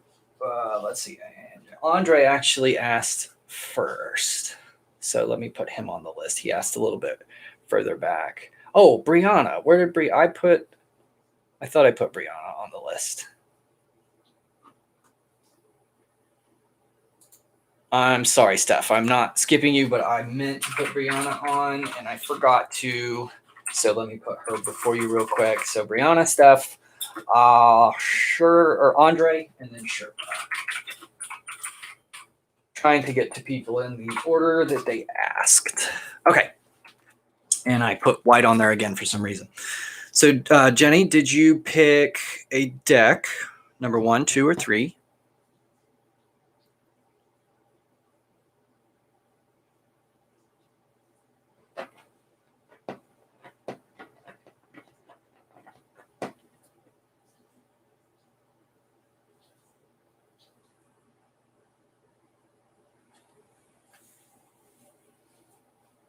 Still there, Jenny? I think my chat is a little bit delayed, but okay. Number 2. All right. About to live in Philadelphia to be reunited with his family, but is having second thoughts. What's best? So let's get a little clarification on the past. Let's get what's going on in the current situation. And let's also look at the outlook All right. This makes a lot of sense. Okay, so for the past, you have the Four of Cups in the reverse. Four Cups, and I really should get to kind of doing these in all the upright, but in this case, it seems to be working, so we'll stick with it. Four of Cups is feeling a little bit trapped, or that there is a particular way that you want things to go, but in this case, it's not quite working that way. So maybe a kind of a forcing it a little bit, making it happen when it doesn't necessarily have to. So there is probably an opportunity for fulfillment the way things are, instead of making a big change or instead of going for something. There is an opportunity for some fulfillment here, but there is still this feeling of not everything is perfect or the way that I want it to be. So that's leading you to this situation where there's some planning that's going on in regards to a business venture, or in the original artwork, you got three people who are working together to design a cathedral. And so there's this collaborative effort that's going on there, and it's great that it's collaborative. It's great that there's not a whole lot of like really negative energy, a sense that you're being open with this process, and that's really great for this person. But don't be afraid also to be honest and to inject your own feelings into the situation, because they will matter. They will be weighted. And I sense that there's a little bit of one person has a little more power in the situation of what is eventually going to happen. So there is a need to sort of follow a lead, but that doesn't mean that you should completely leave your input out of the situation, that there is a collaboration that needs to go on, and you need to work through this together. Also involve the other people who would be involved in this situation. So you may need to look at what is available in that move, what is available as far as what's going on with the economy in that area, what's going on with the housing market. Those things need to be taken into consideration. And if you haven't taken those things into enough consideration, then this whole question of over whether what's the right thing to do might answer itself just by putting a little bit more due diligence into those questions. So that's what's going on in the current mind, but the current situation. But it's a really great thing that you are collaborating, and there's not one person who's just saying, no, it's got to be my way or the highway. So where this leads you is the sense of loneliness or isolation. The Hermit in the reverse is not quite so positive. It's not meditation and self-connection, but it's a little bit more of being disconnected and lonely, isolated.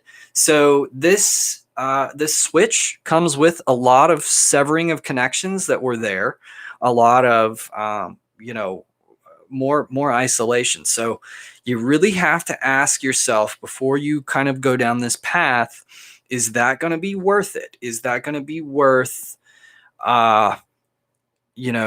is there a greater sense of fulfillment in your immediate environment that is possible, or is it worth ushering in this sense of isolation? And you do have the ability to make new friends, or to add some sort of fellowship and friendship back in your life, but this is something that feels like it's going to be hard to overcome, this loneliness, this isolation. So that's something for you to definitely consider. Now, as far as whether it will, what's best for you and for us, I'm going to be honest with you. I'm not going to tell you exactly what's best for you, because you have to make that decision, because nobody else can. Nobody else can tell you that one situation is going to work out, the best way. What's best for you is to follow your heart and to really ask yourself what you want, because you have a choice here. And until you actually cut through the program behaviors that say, well, I have to go this particular way, until you cut through that and really ask yourself, what do I want? What's best for me, and what's best for, the family in general, because the family is part of you, right? That's an aspect of yourself. So you can't just look at you as an individual and isolate all that of it out, but you do have to consider all of those pieces this Three of Coins has this energy, this God the Father, the Son, and the Holy Spirit, but there's this unity with it, right? So you can't forsake any particular part of that Holy Trinity, right? So I think that's what's going to be important for you here is you can be fulfilled. It can work out either way, but you have to be in it. You have to own the decision and you have to be along for that ride and not in a begrudging type of way. Because if you have regrets about the decision that you're going to make, that's going to eat away regardless of whether it was better or not, because you're not going to be able to go back and compare whether it was better or not, because you don't know what you missed out on. You just know where you end up. So unless you are willing to devote to whichever path that you're choosing, that's going to be the ultimate question of how this works out. Can you devote to it? Can you own it? And can you move forward from that place? So does that pretty much answer your question? I know that's a little bit more ambiguous, but questions like that about what is the best thing for you, that's the ball's in your court a little bit there.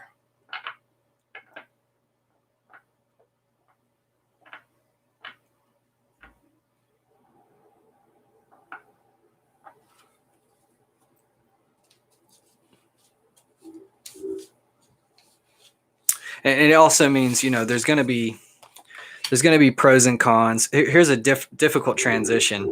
A difficult transition, not really something that you're wanting to do. I think maybe there's a little bit of hesitation in you to say that, you kind of don't want this transition. So there is, and it's a painful transition. A lot of times it's necessary, but in the reverse here, it's not necessarily something that you have to go through, or there's a resistance to it. There's a resistance to going through this situation. And I think you need to kind of bring that to, misses his family. That is tough, but you do have to recognize, ultimately there's a choice that has to be made. I understand that confliction. So, and either way, there is a little bit of a difficult transition that's got to be made. Now, he's kind of already gone through the difficult transition of, being away from his family, of the loneliness. Oh, wow. So now I'm seeing how that card was applicable in both situations, wasn't it? The loneliness, the hermit energy, because one way or another, somebody's going to be feeling a little lonely. Oh, that's tough. So, and living here or being there. We had this one a little bit earlier. So, wow. So both of you have this ability to kind of have it the other person's way. And so that's a big positive, because both of you could be happy in the direction that you're headed in. It's really just a matter of, I want to do this way, I want to do that way. So there's a little bit of a conflict in, the direction that you want to go, but both of you do have the ability to be happy in this situation, whichever way it works out.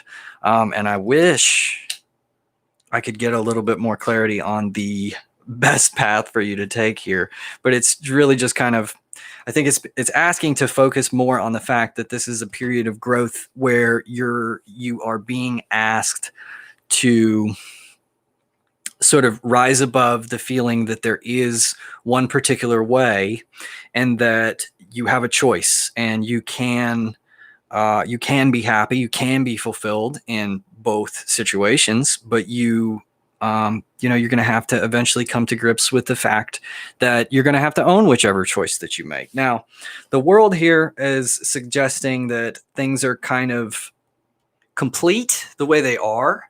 So it's nudging me, finally, after all those cards, it's nudging me in the direction of the way things are is pretty good, that you don't necessarily want to go back. So, I think that that's probably where you're stuck at in particular. This is you getting the reading, so this isn't going to get his side of things as much.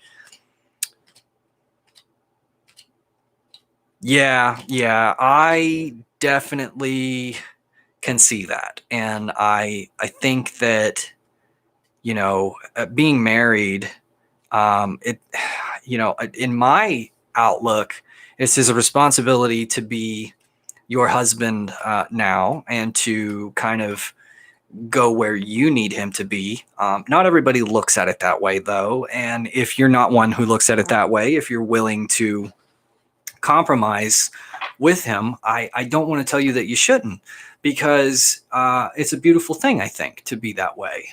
But I think if you're being honest with yourself, you don't want this. You don't want this transition. And I think it may be time to just kind of level with him that you don't either, that you are not optimistic about this situation, or maybe just level with him your fears that you will be alone and that you're gonna feel a particular kind of way. And at that point, he'll either convince you or he won't, and he'll have to kind of take stock of how you're feeling about the situation. I think that's how resolution is going to come to this situation. It's going to be you being honest about not really wanting this transition to occur.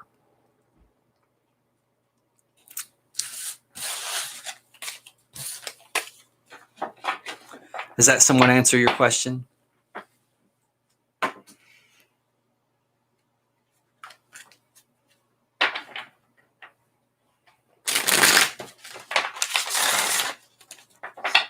Ja, I am sorry. I am going to have to close the list because I've almost been on for 3 hours and my wife is probably considering leaving me right now.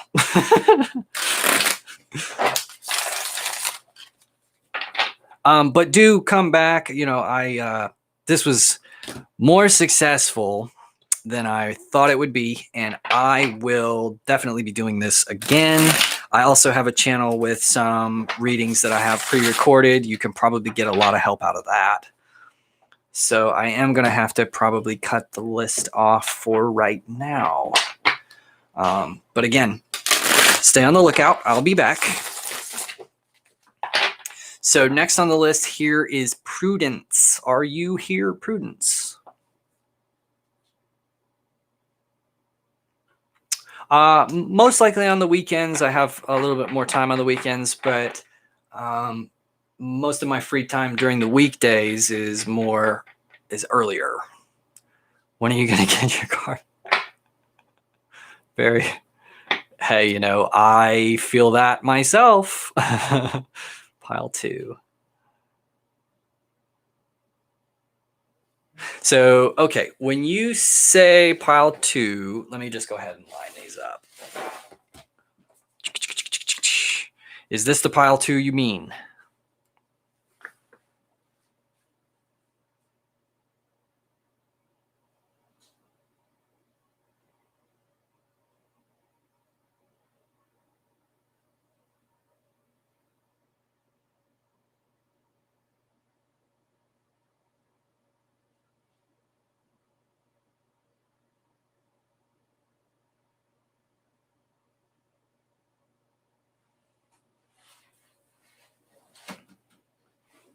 I don't know if the chat is delayed, but Prudence, are you selecting this right here? Pile 2? I think you are. Let's see.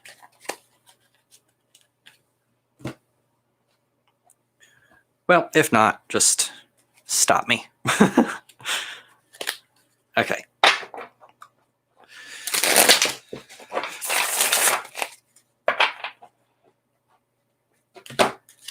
Alrighty. Okay, good. Get a little shuffling going on. I'm very sorry, SMJ. I am going to have to cut the list off for right now, but do check back in. I will definitely be doing more of these readings in the future. but I've been at it for almost 3 hours now and haven't had dinner. So I'm a little tired.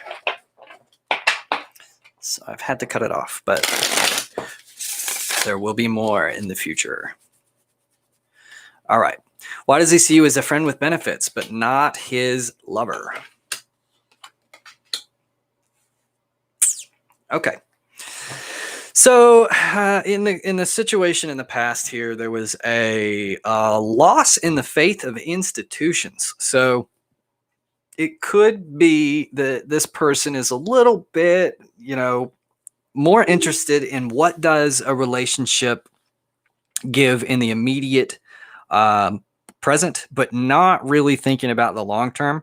And I think that's a phase. It's pretty common. It's something that we all go through at one point or another. But it comes from a place of having initially there is this faith that the relationship can be long term fulfilling or that it'll last and that kind of thing. But it doesn't necessarily turn out like we want, and so we end up a little bit jaded or guarded and thinking that I'm not going to get back into that. I'm not going to get back into this pouring my heart out or putting myself in a situation where it all comes crashing down, losing a little bit of faith in the relationships. And so it's kind of unfortunate because a lot of times people only leave that energy when they get tired of it. And so a lot of times what happens is this energy is misguided from the beginning because it's like you want to have this relationship, this trusting, loving relationship.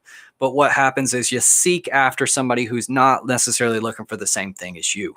So there is a little bit of a natural kind of natural disaster, right? There's a natural unpleasant unfolding of the way things go. But you weren't really looking at it the right way to begin with. So now it's like, well, I'm pulling away from that. I'm not having faith in those sort of institutions, not having faith in marriage, that a marriage can work or that kind of thing. But the step after that is learning why you would go after those things to begin with. Because obviously a lot of marriages do work and a lot of people are very fulfilled in that kind of thing.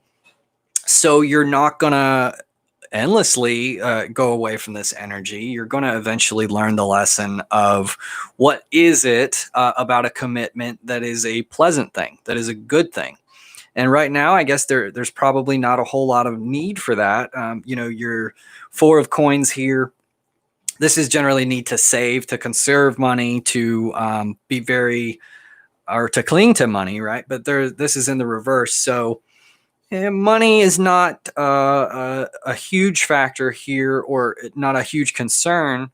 And what's going on is, in a place of abundance financially, if that's where your mind is, if your mind is in this game of the financial land, or like his might be, there is maybe not a whole lot of reason to get into an emotional fulfillment, or to explore that dimension of life. And so this could be that refusal to commit because you just don't see a need for it. And, for a lot of people, it comes natural. I was one of those people that it comes natural to want to seek out that sort of companionship. But other people kind of they don't start out that same way. They have to find out or be convinced through what goes on in life that there is a reason for it. There's a reason that people do that. There's a reason people go on that type of a journey. And of course, not everybody makes it to a point where they appreciate commitment and relationships and that kind of thing. But most people seem to at some point, if they, are just not caught in Neverland. But that's not really putting a pressure on this person yet to feel that way. And so what we have in the future, and I think this person is destined to want that trust, to want that sort of a reciprocal, loving relationship. And, Cassie, guys, 3 of you just asked, I am sorry. I am not going to be adding anybody else to the list right now, but I will be back on later. I've been on for a really long time. I've been on for almost 3 hours. So I got to get to dinner at some point. My wife is upset. But I will be back on soon. Check on the weekends for sure. But also check out the channel. There's some pre-recorded videos, so you very likely can get some clarity from that. I have a brand new pick a card that'll probably help you out.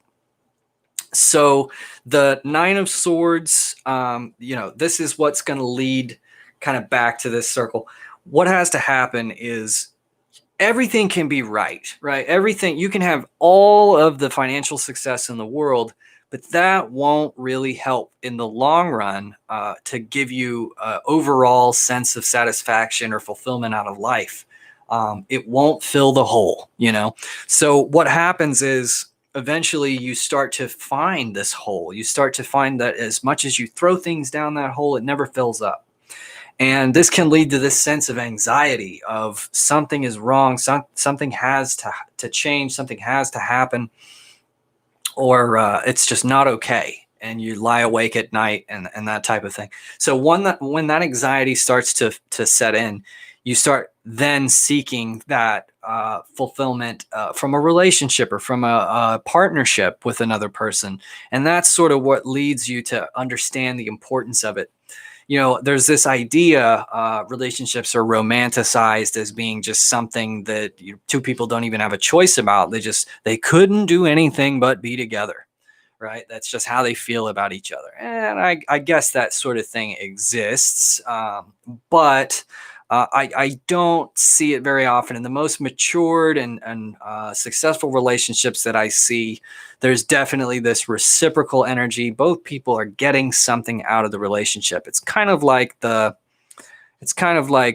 gravity that holds the situation together. It's not going to be necessarily as glamorous or romantic, but what happens is people who have a real need for each other, they're the ones who end up staying together for the long haul. And there's nothing wrong with that. There's a vulnerability that comes from recognizing your own shortcomings or recognizing the things that could be improved on in yourself. And once you open yourself up to that vulnerability, it opens you up to the kind of communication and honesty that is necessary to sustain a lasting relationship. So that's the journey that this guy is on. He's gonna, unfortunately, I think he's going to run into some tough times, which are going to open his eyes to the need for this kind of thing. But he's still probably pretty young. He's still not at that point, and he's probably been burned in the past. So maybe he doesn't necessarily trust as much as he should be able to. And I don't know, you can probably help turn him around with that. Show him that you can be trusted. Show him that trust is worth having, Does that pretty much answer your question?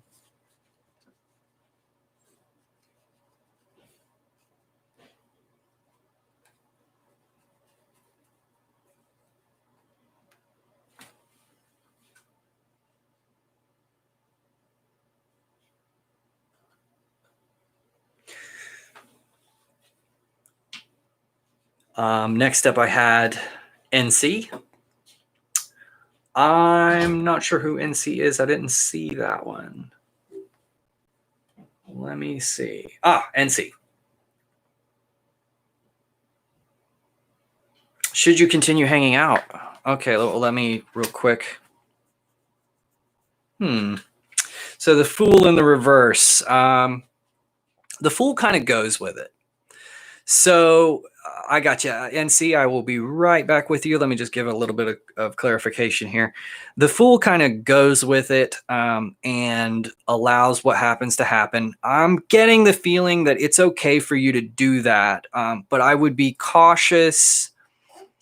I would be cautious not to, get too hung up on the outcome if you're going to do this. So the option here is, play the fool, play the carefree, just kind of going with the situation. But if you're going to do that, own that. Don't necessarily stay in this situation where you are wanting more. Continue hanging out. So it's up to you to a degree.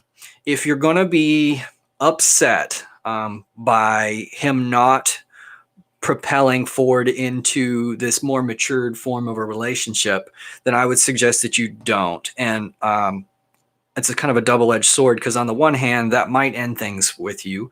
But on the other hand, that may be the impetus that he needs to kind of get over this hump and to grow and to mature in a way. On the other hand, if you are able to just sort of enjoy it for what it is, then you certainly have that option available to you. And it may even be that that is what he's looking for in you, is to just sort of go with the flow and let things evolve in a more natural way, not necessarily in regards to like planning life out or that kind of thing.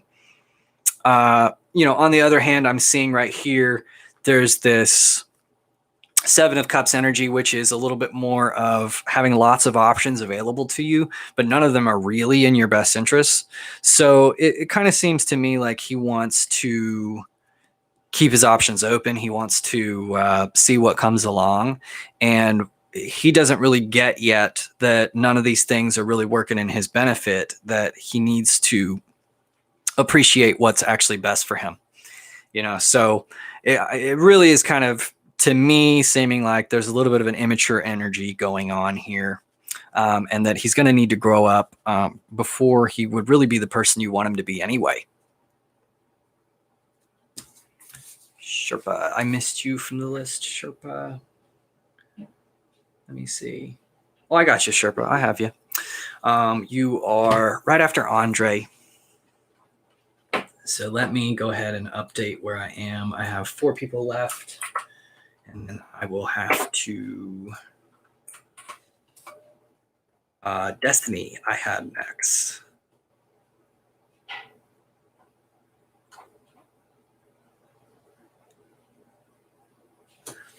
Will you and Keegan meet up? Yes, you are. Yeah. Mm-hmm. Oh, that wasn't a yes to your question. I don't know yet. We'll draw the cards, but yes, Sherpa was after Andre.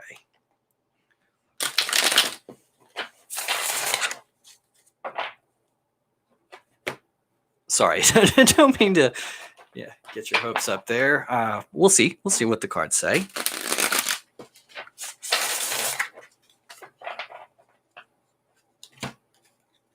Thank you for listening. That's awesome. Oh, I'm so sorry, MC. You're right. I'm sorry. Yeah, I was going back for some clarification and I skipped right over you. I am so sorry. So, NC, how is SC feeling about me? And how is SC feeling about our connection? So, let's kind of see what happened here. Let's see what's going on about how's he feeling, or she, or I don't know, the state. I kind of like the idea of thinking about you guys as North and South Carolina. And then we have your connection. Okay, so what's been going on here is a sort of quest for financial success. There's some sort of, or not necessarily financial, but something in the physical realm. There's been a little bit of a conquest. And this kind of what's made this situation rise up. It's a he. Okay, good. So somebody's been after something. North and South Carolina. That's great. It's wonderful. So somebody's been after something and they've been kind of focused on it. There's been a little bit of maybe even a tunnel vision toward this type of a goal. And maybe that's brought some other things out of focus a little bit. But where we have for... how he's feeling about you. This is the King of Cups. And so feeling about you, I think very positively. I think there is quite a bit of a feeling of emotional fulfillment. And there is this is a very matured, very a positive emotional card. So I think it's good feelings. Whether or not those good feelings are everything, I'm not quite sure, because this king is also good about managing and controlling his feelings. So, well, that's not very nice.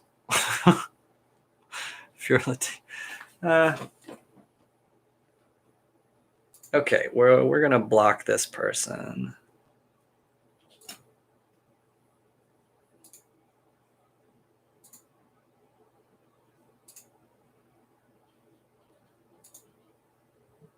Okay, yeah, that's...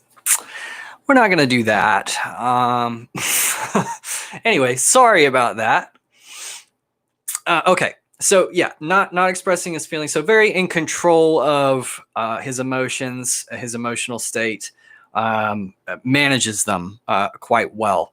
That could be frustrating from the outside, not being really open with those emotions, but it doesn't seem like he's having a whole lot of trouble controlling them. So, seems like a manly man a little bit, but not without emotional depth. So my wife's husband is a lot like that. Or I'm sorry, my wife's husband. That's me. My wife's father reminds me of this, where he's very quiet and reserved, yet he does have a tremendous emotional depth. When you get to talking to him, you find out he's not devoid of emotions. He's just really good at managing them, and maybe sometimes sees them as a little bit of a weakness, that kind of thing. So that's how he's feeling. And how's he feeling about your connection? So this Seven of Swords, there's a little bit of a mischievous energy here. Maybe trying to, in the reverse, there's a little bit of not so much a subversion, but I'm getting a more of a playful attitude about this. There's a need to keep you on your toes. Perhaps he knows that he keeps you a little bit after him if he manages this low-key personality, and he's kind of happy with that. He invites a little bit of what's the word I use? I like rascality. He's a little bit of a rascal, and he is kind of low-key, keeps things on the down low, and that seems to kind of work for him, particularly with you. And so he's not going to tell you everything. He's not going to be completely out in the open with you.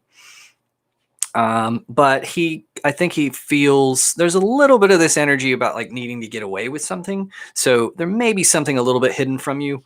I don't think it's like a giant issue. I don't think it's something that would be a sort of a deal breaker for you. I think it's just more of this person plays these games a little bit, and they're a little bit reserved, closed off. They play those games, but it overall, I think, probably even contributes to the way that you feel about him in a positive way. So it kind of seems like this guy likes the ball being in his court a little bit. How does that answer your question?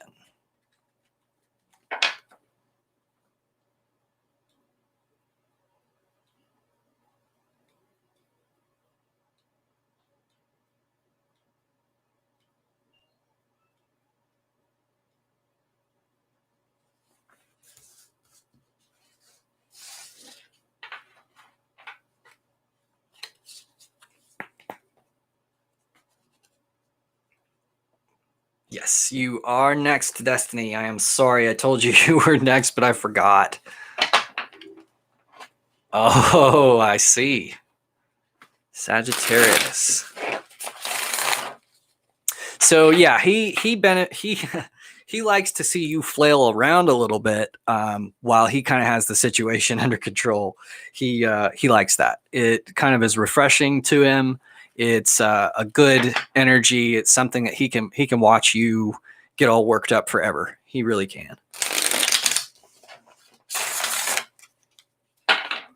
I'm very sorry to the people who are showing up right now. I have been at this for over 3 hours. I can't add anybody to the list just now, but I will be back on in the future. So keep a lookout. And also I have lots of pre-recorded meetings or readings. Sorry. Yeah. Lots of pre-recorded readings you can probably get quite a bit of help from in a little bit more detail, including a pick a card that I just put up that is really good for general situations. So Destiny, will you and Keegan meet up? So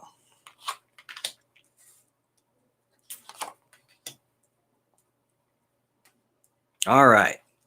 So I like that the question is fairly vague. So the number or this right here, this situation, I'm kind of going for this is like a past energy or what's led to the situation. And this is kind of where things are headed, or for the present, and this is a little bit more for the future.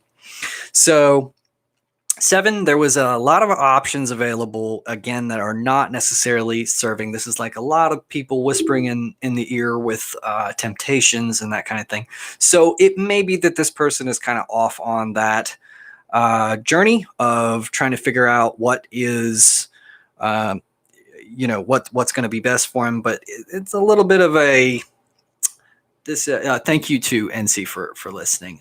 There's a little bit of a questing after, or lusting after, different things. There's this looking for love in all the wrong places type of energy, but not necessarily love. I mean, cups are very associated with emotions, so maybe searching for a sense of fulfillment elsewhere.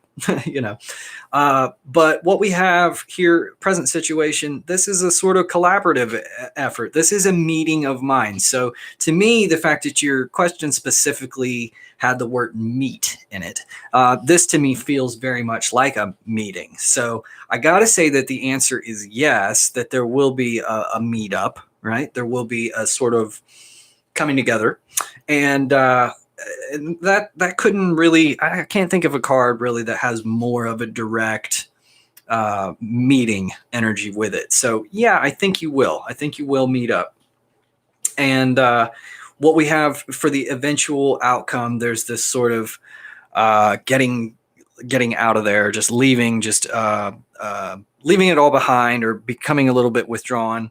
So really kind of thinking about it, I said past, present, future. I kind of am feeling a little bit differently about that after reading this 8 of Cups. And it could be, this energy is moving toward from the 7 to the 8.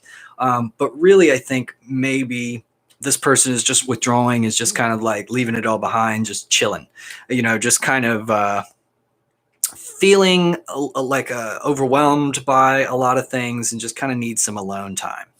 That kind of thing. So I do think that the person is you're gonna meet up with the person. The 3 couldn't really give me a clearer yes to that. So that's kind of how I feel about it. They're maybe just off on a journey of fulfillment, and sometimes that fulfillment comes from just being alone, just going off by yourself. Does that fairly well answer your question, Destiny?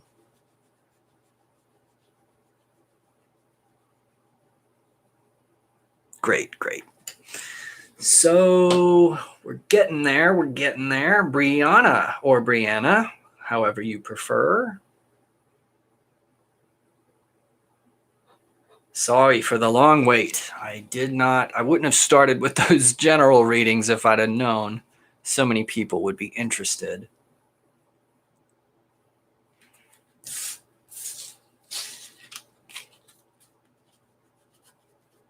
So Brianna, did you have a question, or were you looking for some more general advice?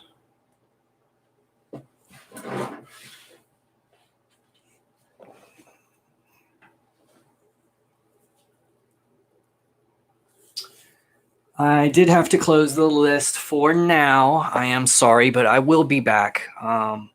No, I don't do paid readings. I just do it for free. I have a lot of pre-recorded readings, including a wonderful pick a card, where you get a lot of input in how your reading is going to go. So I recommend checking that out. But I've been doing this for over 3 hours and I'm hungry. So I'm going to have to cut the list off for right now. I'm sorry, but I'll be back.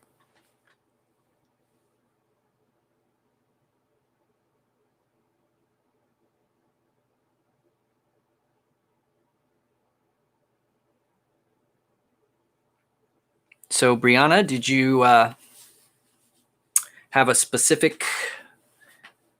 Okay, here we go. RL. Caught a felony child endangerment charge. And does he really love you? Those are some hard-hitting questions there, Brianna. So why don't you choose a deck?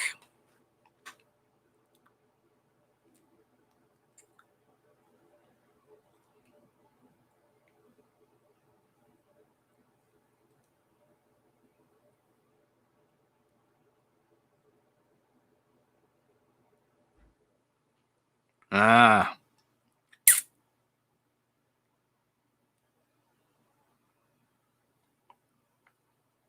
Left. This one. Okay. Thank you very much. I appreciate that. So let's get a little shuffling. These are some thick cards. We're almost there. Almost there. This has been a great success. Thank you all for watching. I'm sorry if I wasn't able to get to you this time. Please check back.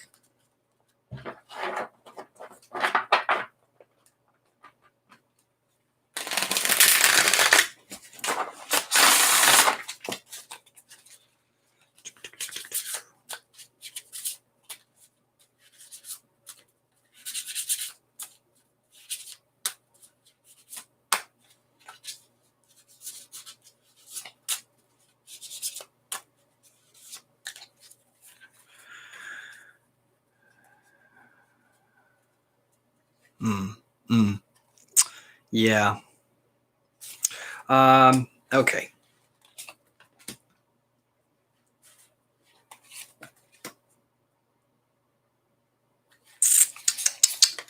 All right. Okay. So it is looking, this 10 of Cups energy here is definitely a little bit more of a trouble on the home front. It could be all good, but there's a little bit of upset to this environment.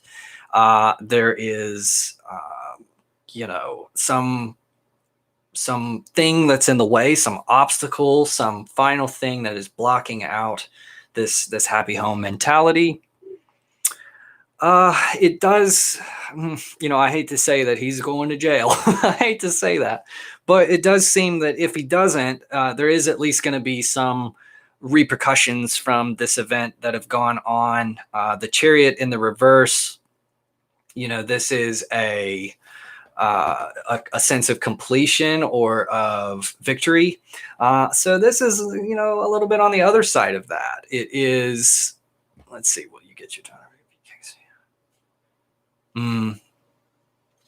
I'd say that there is a pretty good shot of that, right? Because with the 3 of Cups here, there's a sort of a feeling of completion or of family or friendship type of energy. So there's a fellowship. There's not a lack of it, right? There's not a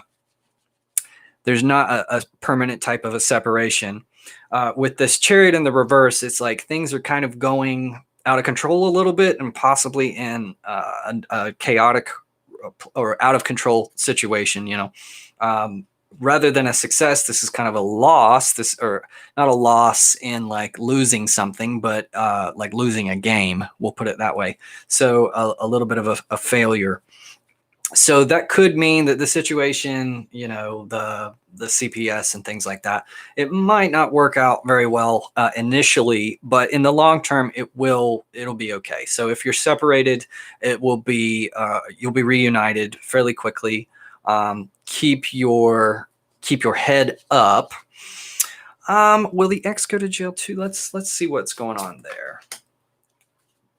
4 of Wands. So it's looking like, they're kind of going to judge the situation based on the home life itself. So I don't necessarily think that they're going to blame, one person over the other. But on the other hand,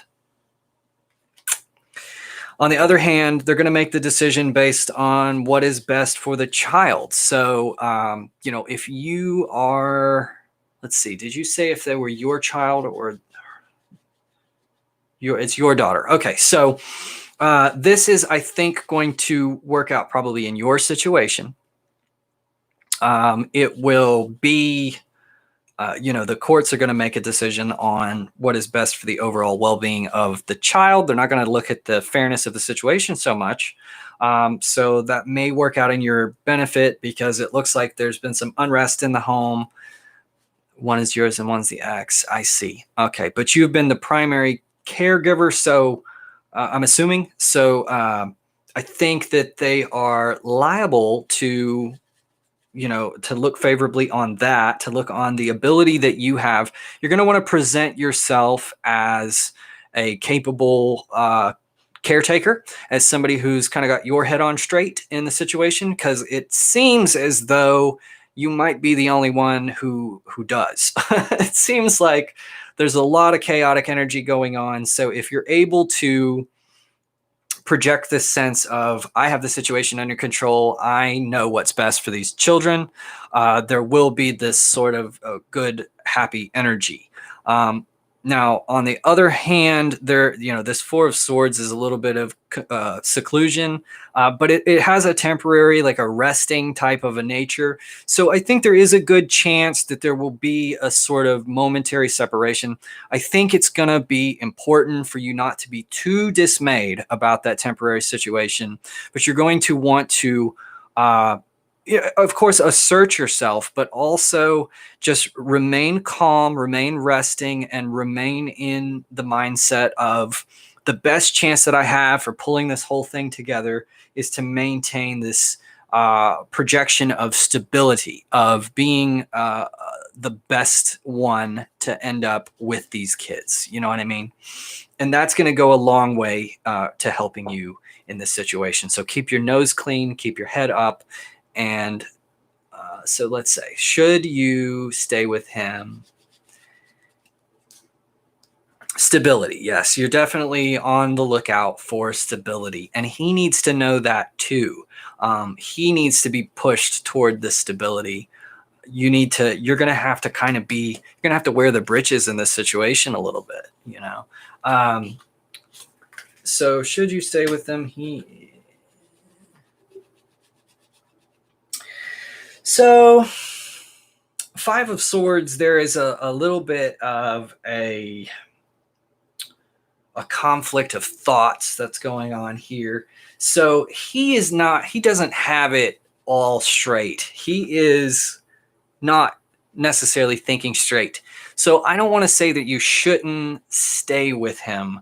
I think that he needs kind of like a rude awakening, and it may come of this situation just in general. If he does get put in jail, even just temporarily, that may be the sort of jolt that he needs to kind of get his head straight.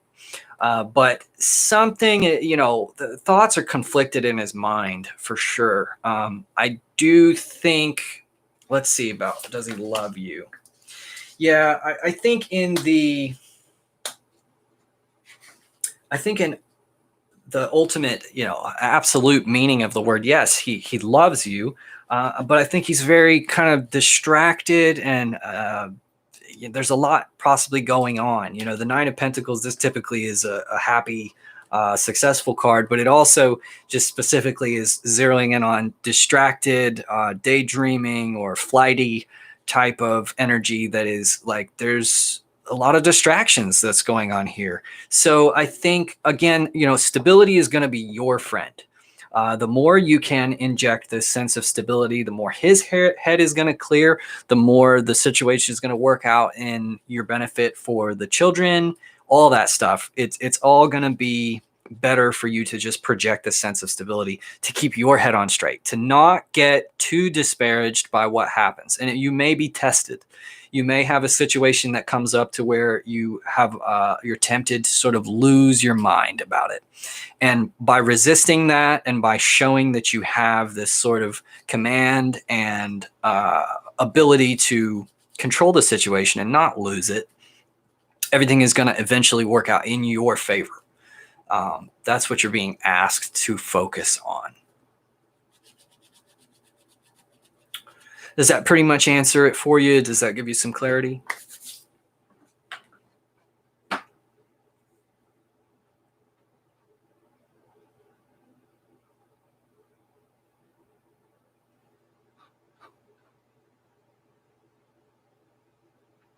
Is his ex doing witchcraft? Ooh, okay.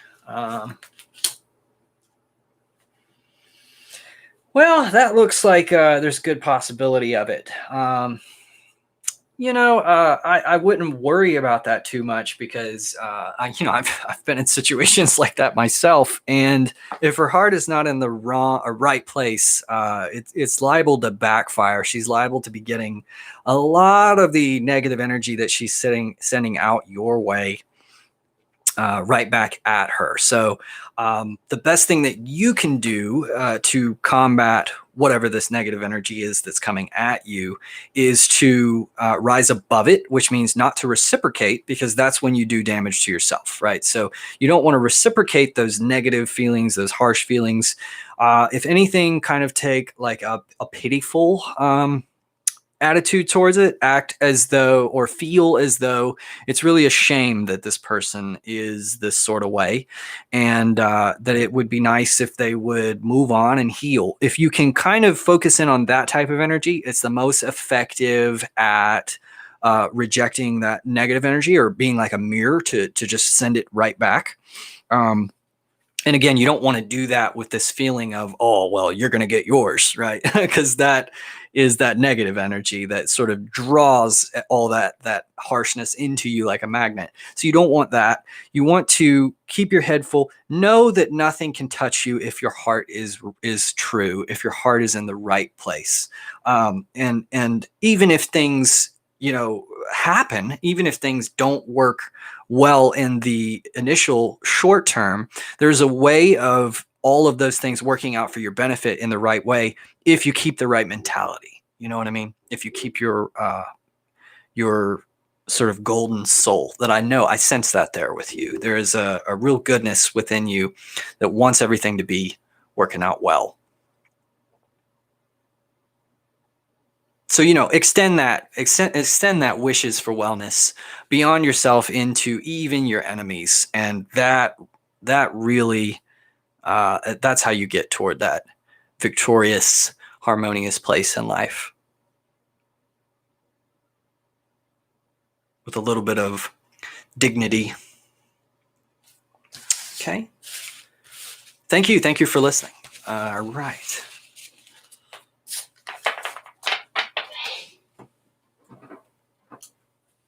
To will the lottery. You and me both, sister. Yeah. I'm doing it more through investments, but I like the odds better. That would be too easy. How are you going to learn anything, right? All right, so let's see. Who was next on the list? It was Stephanie.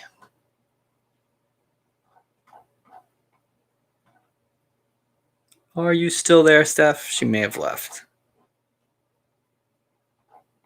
Oh.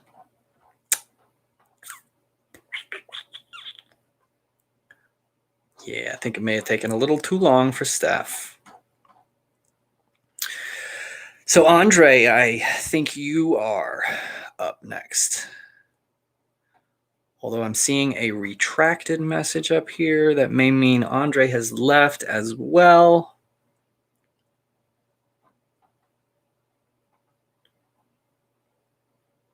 And that would bring us to Sherpa.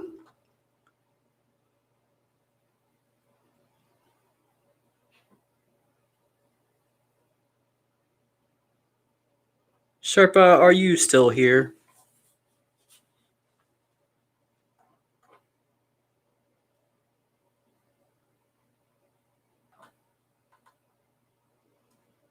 Oh no. Did everyone leave?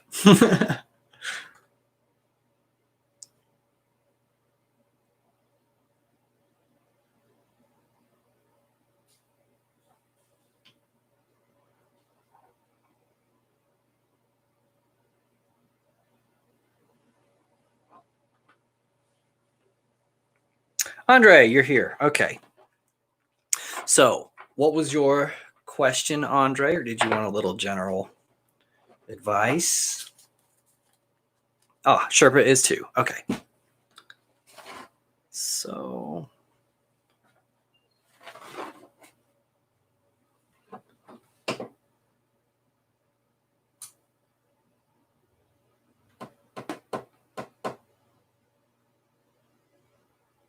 Okay, Sherpa, let me just hit Andre's question really quick and we'll get right back to you. Okay, so will you get a job at Farfetch? You really want to work there? Yes, Andre. So go ahead and pick a deck for me.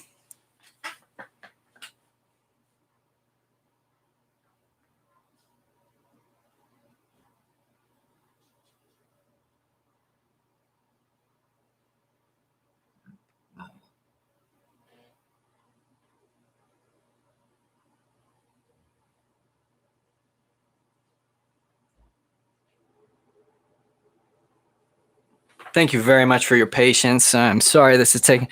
Turns out, these lists get pretty long pretty fast. I might have to stop doing quite such detailed answers so we can move through some more people. I didn't expect to have this many viewers, to tell you the truth.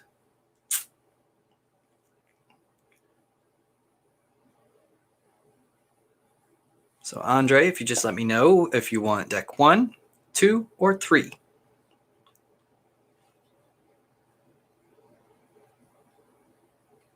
The third. Okay. Be golden. Art Nouveau. Pretty deck. Very pretty. Hello, Gemini.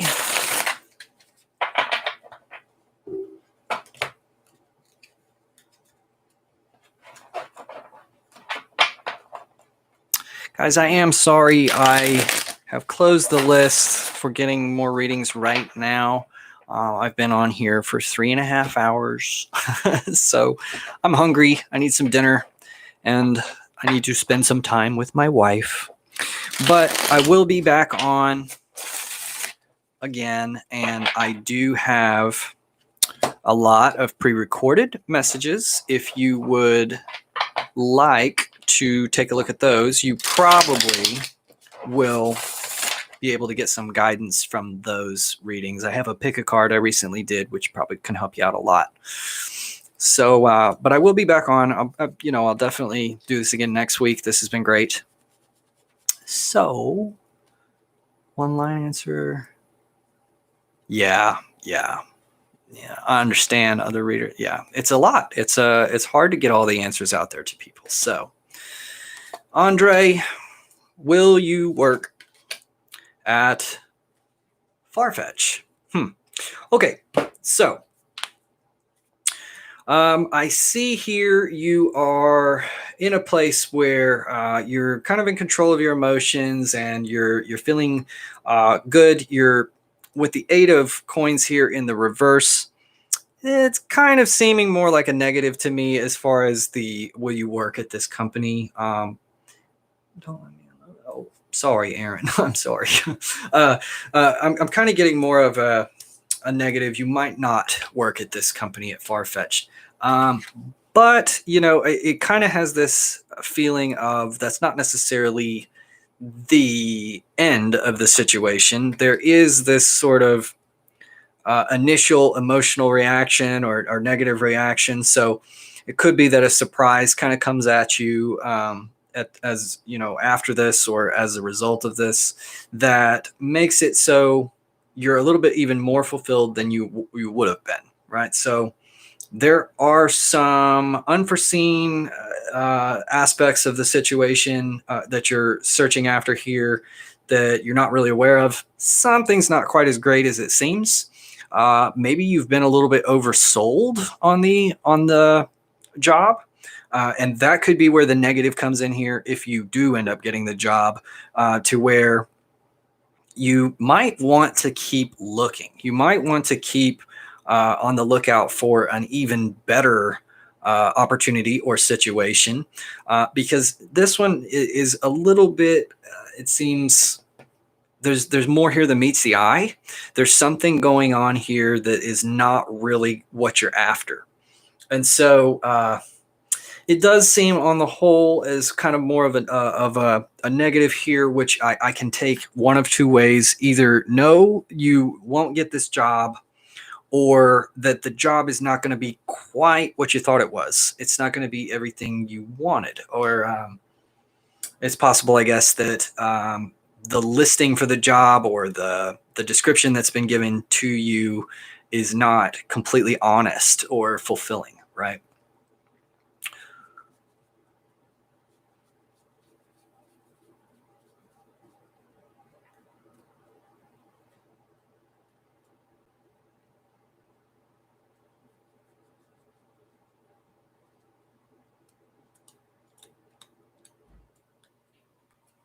And if it's not an outright no, if it's a no that you won't get this job, it could be a pretty long time before you find out. It could be that there's like a waiting game going on here.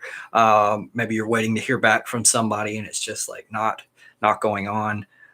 So it could be that it's not a good time. I don't know what this company does, but it could be that there is, it's just not the right. They're going through some hardships or something, and it's not in your best interest, I think. Anyway, and honestly, I hope I'm wrong. If you really are wanting that job, I hope you get it. But the cards are kind of giving me a negative on that.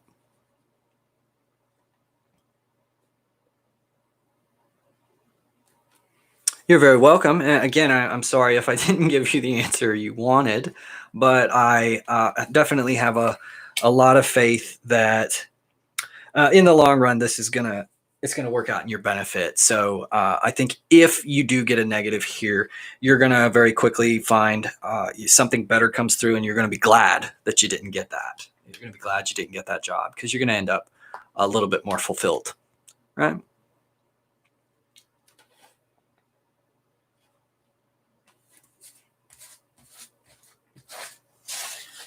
That was a very straightforward one.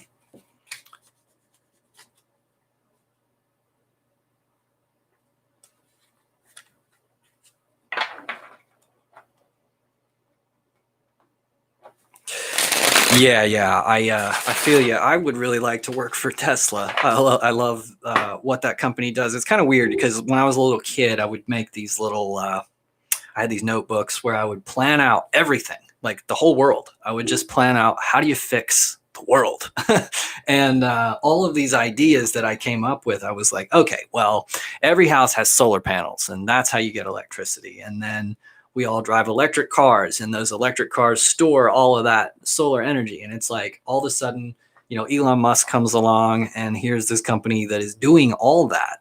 I am a biologist.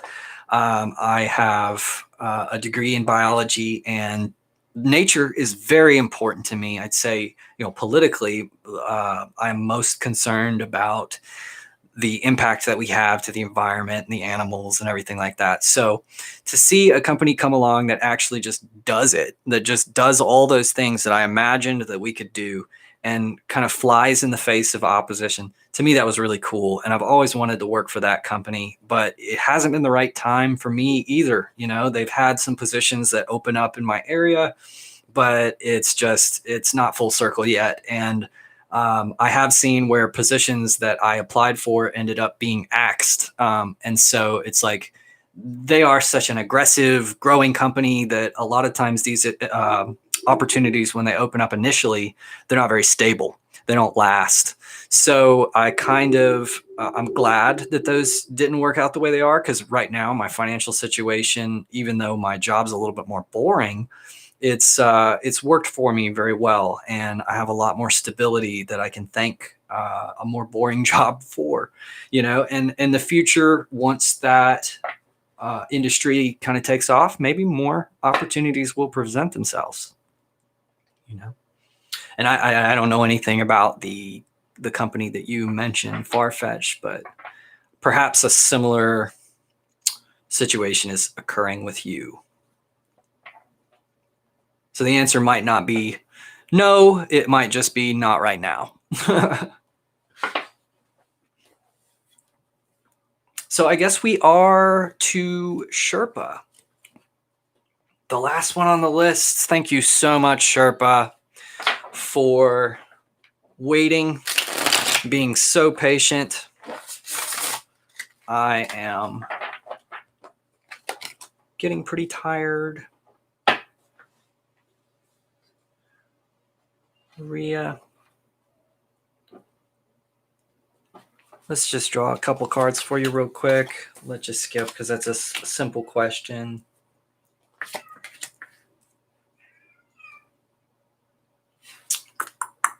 It's looking like you might, Maria. It's there's Queen of Wands, this action and success. So it seems like if you put the work in, if you put the steps in that are necessary to get there, it can't just fall in your lap magically. But if you put the work in, you have a really good shot at it. It does seem. Let's see. I'm sorry, Arena. What was your? Did you have one specific question? But anyway, so I am kind of seeing though that there is a little bit of emotional hardship that comes with that position. And I don't know if you have, does Amit want us to be back together? Okay. I see your questions. We're going to draw for you real quick. But there's some unforeseen emotional stress that comes with that position. So really take some time to think about, is that what you want to do? Because it's going to be something where once you make that decision, it's going to be hard to revert, to change something else. I mean, hard is relative, so it's not like it won't be possible. But just be sure that that is what you want to do. Look at the negatives that come with that position, that social worker position. And in the end, there's going to be a lot of harsh reality that sets in from that position that you're going to have to witness, and you won't be able to come out from that unscathed. So you got to have the constitution, the ability to really stay steady and block that energy out if you're going to have that position. And I think in the end, if you have that strength, if you have a passion for this, it's absolutely something in your future.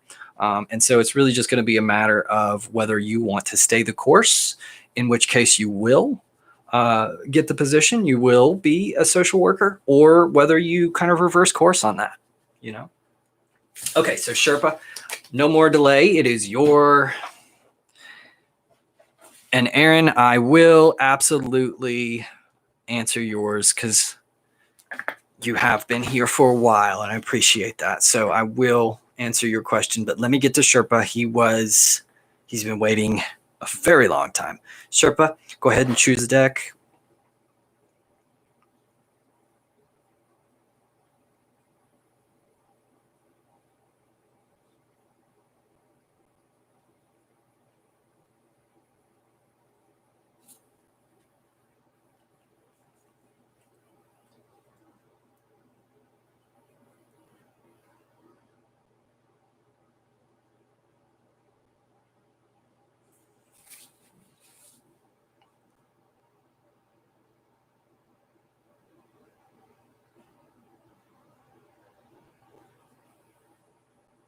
We have deck number 1, deck number 2, and deck number 3. That's right, Maria. It will... it's not really so much a matter of, can this work out for you or will it work out for you? It's, are you going to have the steadfast attitude that's necessary to remain there, to stay on that path? Yeah. Hey, how are you? So Sherpa, have you chosen a deck?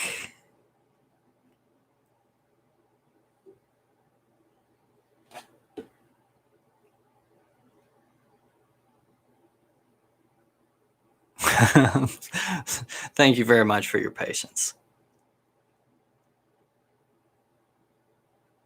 Wonderful, very busy, and we decorated for Christmas today. Did get a little negative news, thank you, second deck, that somebody in our family has the corona and we will not be able to visit for Thanksgiving, but that's a little bit of a relief because it's been a very busy and hectic time We have a child on the way in February. So preparing for that has been, it's been really something. Okay. Me too. I absolutely do. Too. I was a little sad that I had kind of called it. I yesterday mentioned that was seemed like a reasonable possibility and that we should plan for not going. And then today we get the call that it happened. So maybe I am a psychic. So let's hope so, right? Now, we are answering the question, does Amit or Amit, I'm not quite sure how to say it, Amit, want us to be back together? And will my parents allow me to get married? So let's pull 2 cards for each of those questions.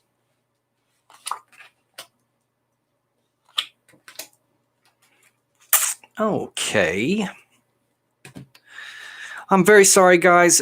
This is the second to the last question that I can answer tonight. I have been on here a really, really long time, and I'm going to have to cut it short, but I will be back, and I do have a lot of pre-recorded videos and readings that you can definitely get a lot of answers out of, including a fantastic pick a card that I just did. It was uploaded today.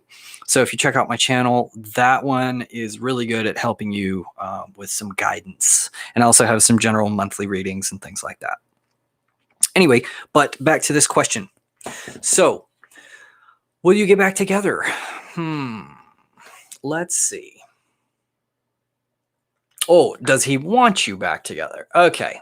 So more specifically, does he want you back together? So, 2 of Swords in the reverse. This is feeling a little bit conflicted. So it seems that there is at least part of him that does want you back together. But there's also a part that doesn't, right? So there is a little bit of a confliction here. This is still up in the air for him a little bit. And I think that what's kind of guiding this, what's driving this 8 of coins is not really wanting to put in the hard work that it takes to make something successful. So it could be that there is a little bit of resistance to move on to a little bit more of a mature form of relationship. And it's kind of I want to have my cake and eat it too. I want to I want an easy life. I want an easy relationship and not something that is going to require a lot of hard work or things like that. So that could be what's fueling this sort of conflict. He may really have feelings for you or think that you are appropriate, but it may be that he thinks that things should be a little bit easier than they are. And that's very likely just a sort of immature energy that kind of works itself out. So I kind of think there is, even though both of these cards are in the negative, I think that he definitely appreciates what you bring. I think that he does probably want you to be together, but there's something on the other end that's coming in and making him seem like he is resistant to the idea. There's some other factor, some financial aspect or something like that. Maybe he doesn't think he has enough money to provide for you. He needs to kind of get his career in order first before he brings you along on the ride, that kind of thing. So, and then the other question, let me go back up and check again. Will your parents allow you to get married to him? Okay, so it seems here like there's a lot of protection going on here. There's a lot of protective energy of, kind of dominating the situation, being unopen. So it seems like your parents kind of don't want that. They don't want you. It's not an outright no, but they're definitely going to give you a hard time about this. There is a clinging to, their what they view as like an innocence or a purity to you that they don't really want to let go of.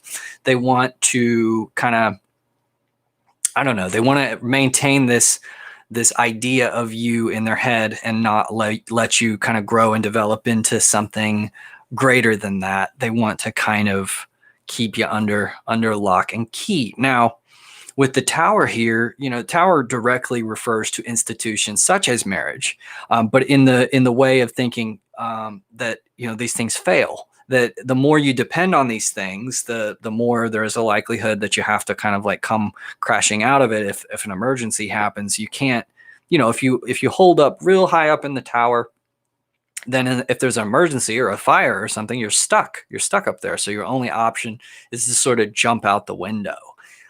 So this, this is a pretty rich meaning actually in this situation, because what's going on here is it does seem like you're going to encounter some resistance from your parents, from letting them, or if you are really seeking out their approval, there's going to be some resistance here. But it also seems like there is an option for you to just sort of take off and to say, well, whatever, I don't care what they think, I'm just going to go for what I want. And so that's sort of an energy that you may find at your disposal. I don't know that you, excuse me. All right. So I don't know that you're going to want to follow that path. Let me get a little bit of clarification here. So a new idea comes up, right? So I don't think you're going to have to jump out the window. You feel they'll say yes. Yeah. So a new idea comes up. I think that what's going to be advantageous to you as far as like if they say yes or no, it may just take you presenting the idea to them in a sort of a new way. I don't know if they've been mulling this over in the past or if they've been thinking about this, but come at it with a sort of a new thought or a new mentality, and I think that'll have a lot of a greater chance of getting a positive for you there. A sort of new idea.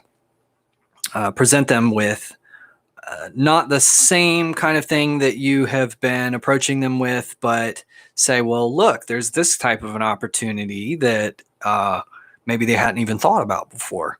And so if you can get them to get into the mind space of that they don't know everything or that they don't have it figured out, there are some unknowns that could work out in a great positive, that'll kind of loosen them up and make them a little bit more likely to understand your point of view.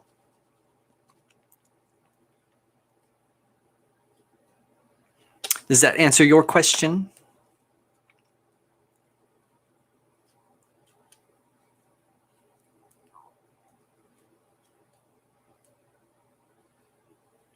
Will you be able to get married to him?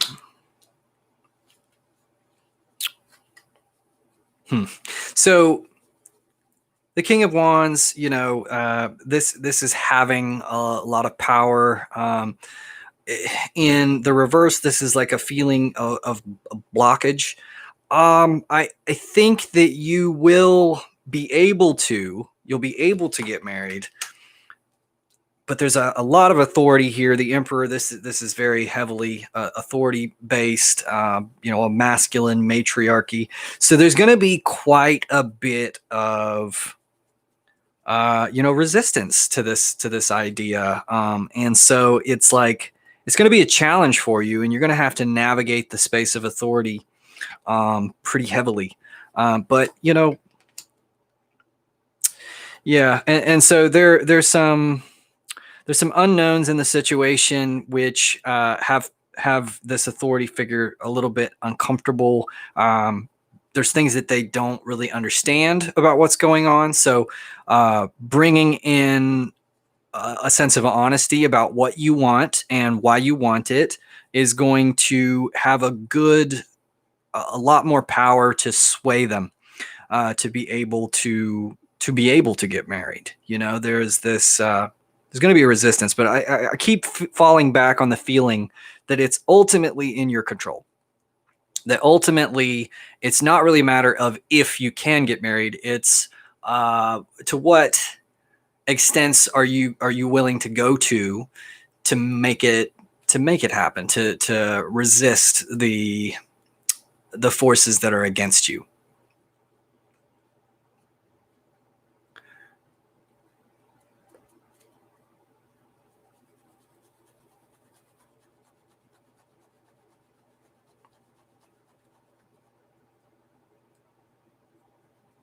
They have no idea. So okay, so they have no idea. This is a new idea to them. Okay. So yeah, that Ace of Swords, this being sprung upon them, I would maybe go ahead and break the ice in that situation and kind of introduce this new idea to them if they have not already been introduced. And I don't know if you should just kind of lay the entire thing out on the line right away. Ease into this, ease into feeling out, letting them know where your mind is, and that's going to be pretty helpful, I think, to you too. So I see now why that Ace of Swords was there. That is a new idea for them, not necessarily for you. I got it. Yeah. So yeah, it is still, it's going to be in your control. It is going to be ultimately in control. Yeah, I think it'll all turn out for the better in the long run. So this unknown here is also referring to them. They don't know what's going on. So they're going to need your help to sort of walk them into what you want. And, you're going to have to start opening up that channel of communication. And that's what I see here. Even if it doesn't end up with this person.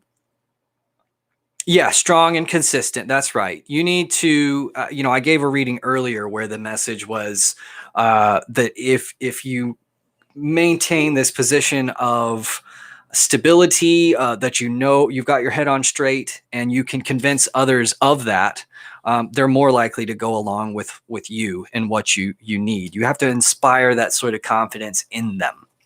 And that's what you want to do. If you approach this situation with a sort of timidness, or that you need to hide this from them, or you're embarrassed of it, then that is going to send up red flags to them, and they're going to be a lot more resistant. So you definitely need to have this sort of more masculine, I know what I want and I know that this is good for me type of a feeling about the situation. And if you bring that into it, not only will that go a long way in winning over your parents, but that'll also go a long way in winning over the partner, and also into making that partnership, that relationship actually successful, into making it work. That confidence is very key to this whole situation. So really focus on that. Really focus on not being easily dissuaded, or being focused on what you want. Okay. Absolutely. Thank you for being so patient with me. And to everyone else, I am so sorry, but I am going to have to cut it off here. I have been doing this for many hours, going on 4 hours. So I do have to go eat dinner, and profusely apologize to my wife for spending this much time on here.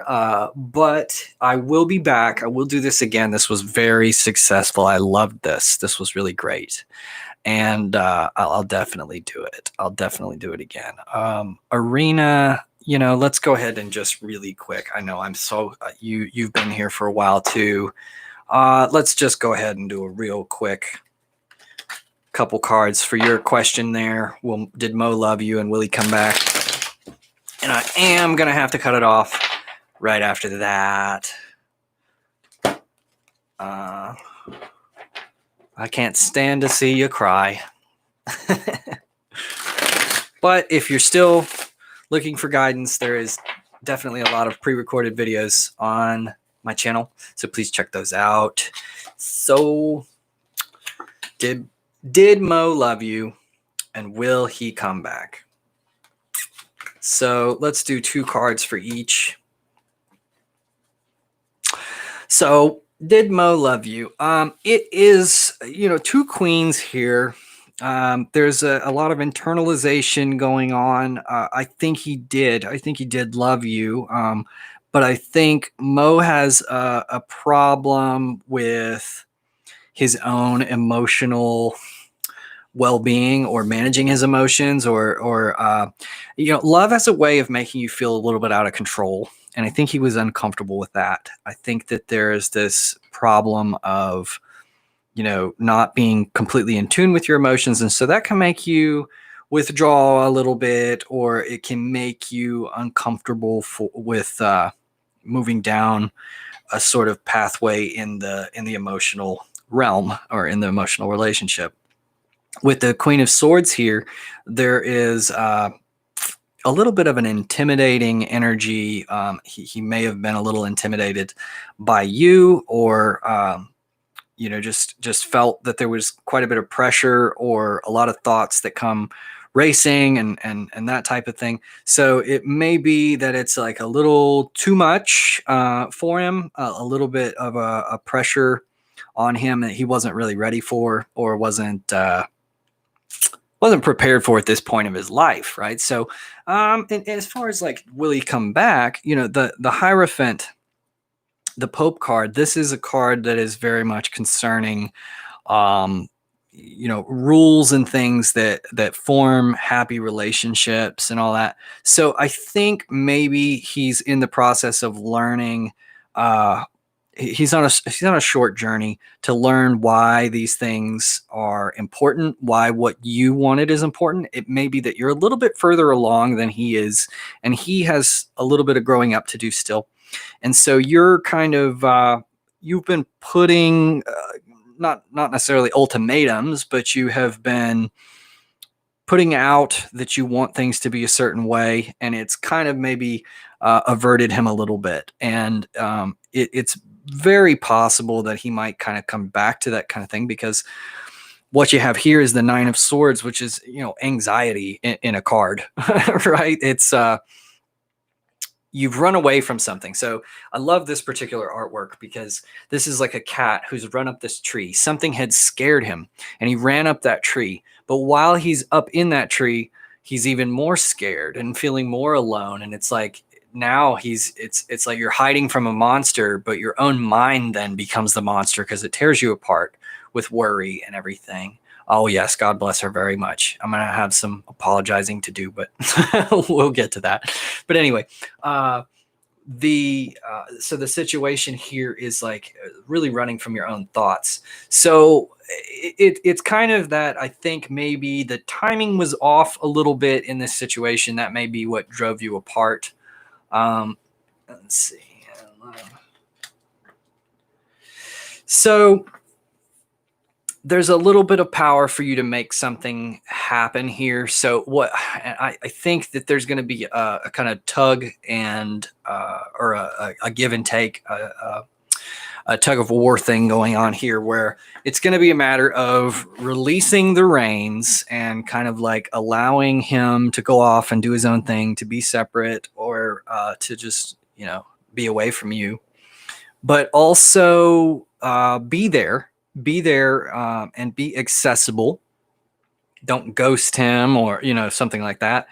Be accessible, and that is kind of going to give you the ability to direct the situation the way you want, because he feels a little bit lost. He feels a little bit uncertain, like he doesn't know what he wants, or if he's wanting to go down this road.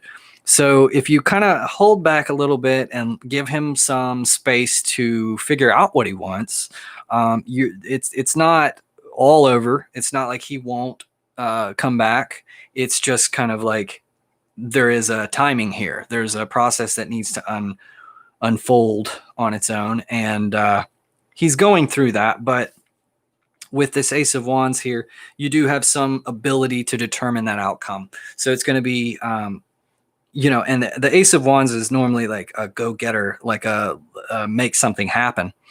So that is going to there's going to come a time where that type of action is required, but it's also, I think, going to be important to to pay attention to this timing. The Empress in the reverse, you have this naturally, you want to nurture the situation. It kind of brings to mind somebody who wants to, maybe you're growing like a plant, you're gardening or something, but you're overwatering, right? You're kind of putting too much attention on it, and it needs a little bit of a space to kind of grow on its own, to develop on its own. That's kind of how I'm feeling about that situation.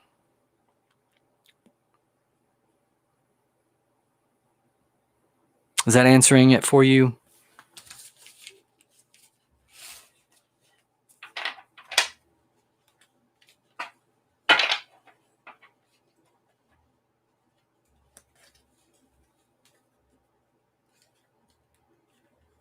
Thank you. Thank you for your patience. And again, I am sorry if I was not able to get to anyone. I failed again.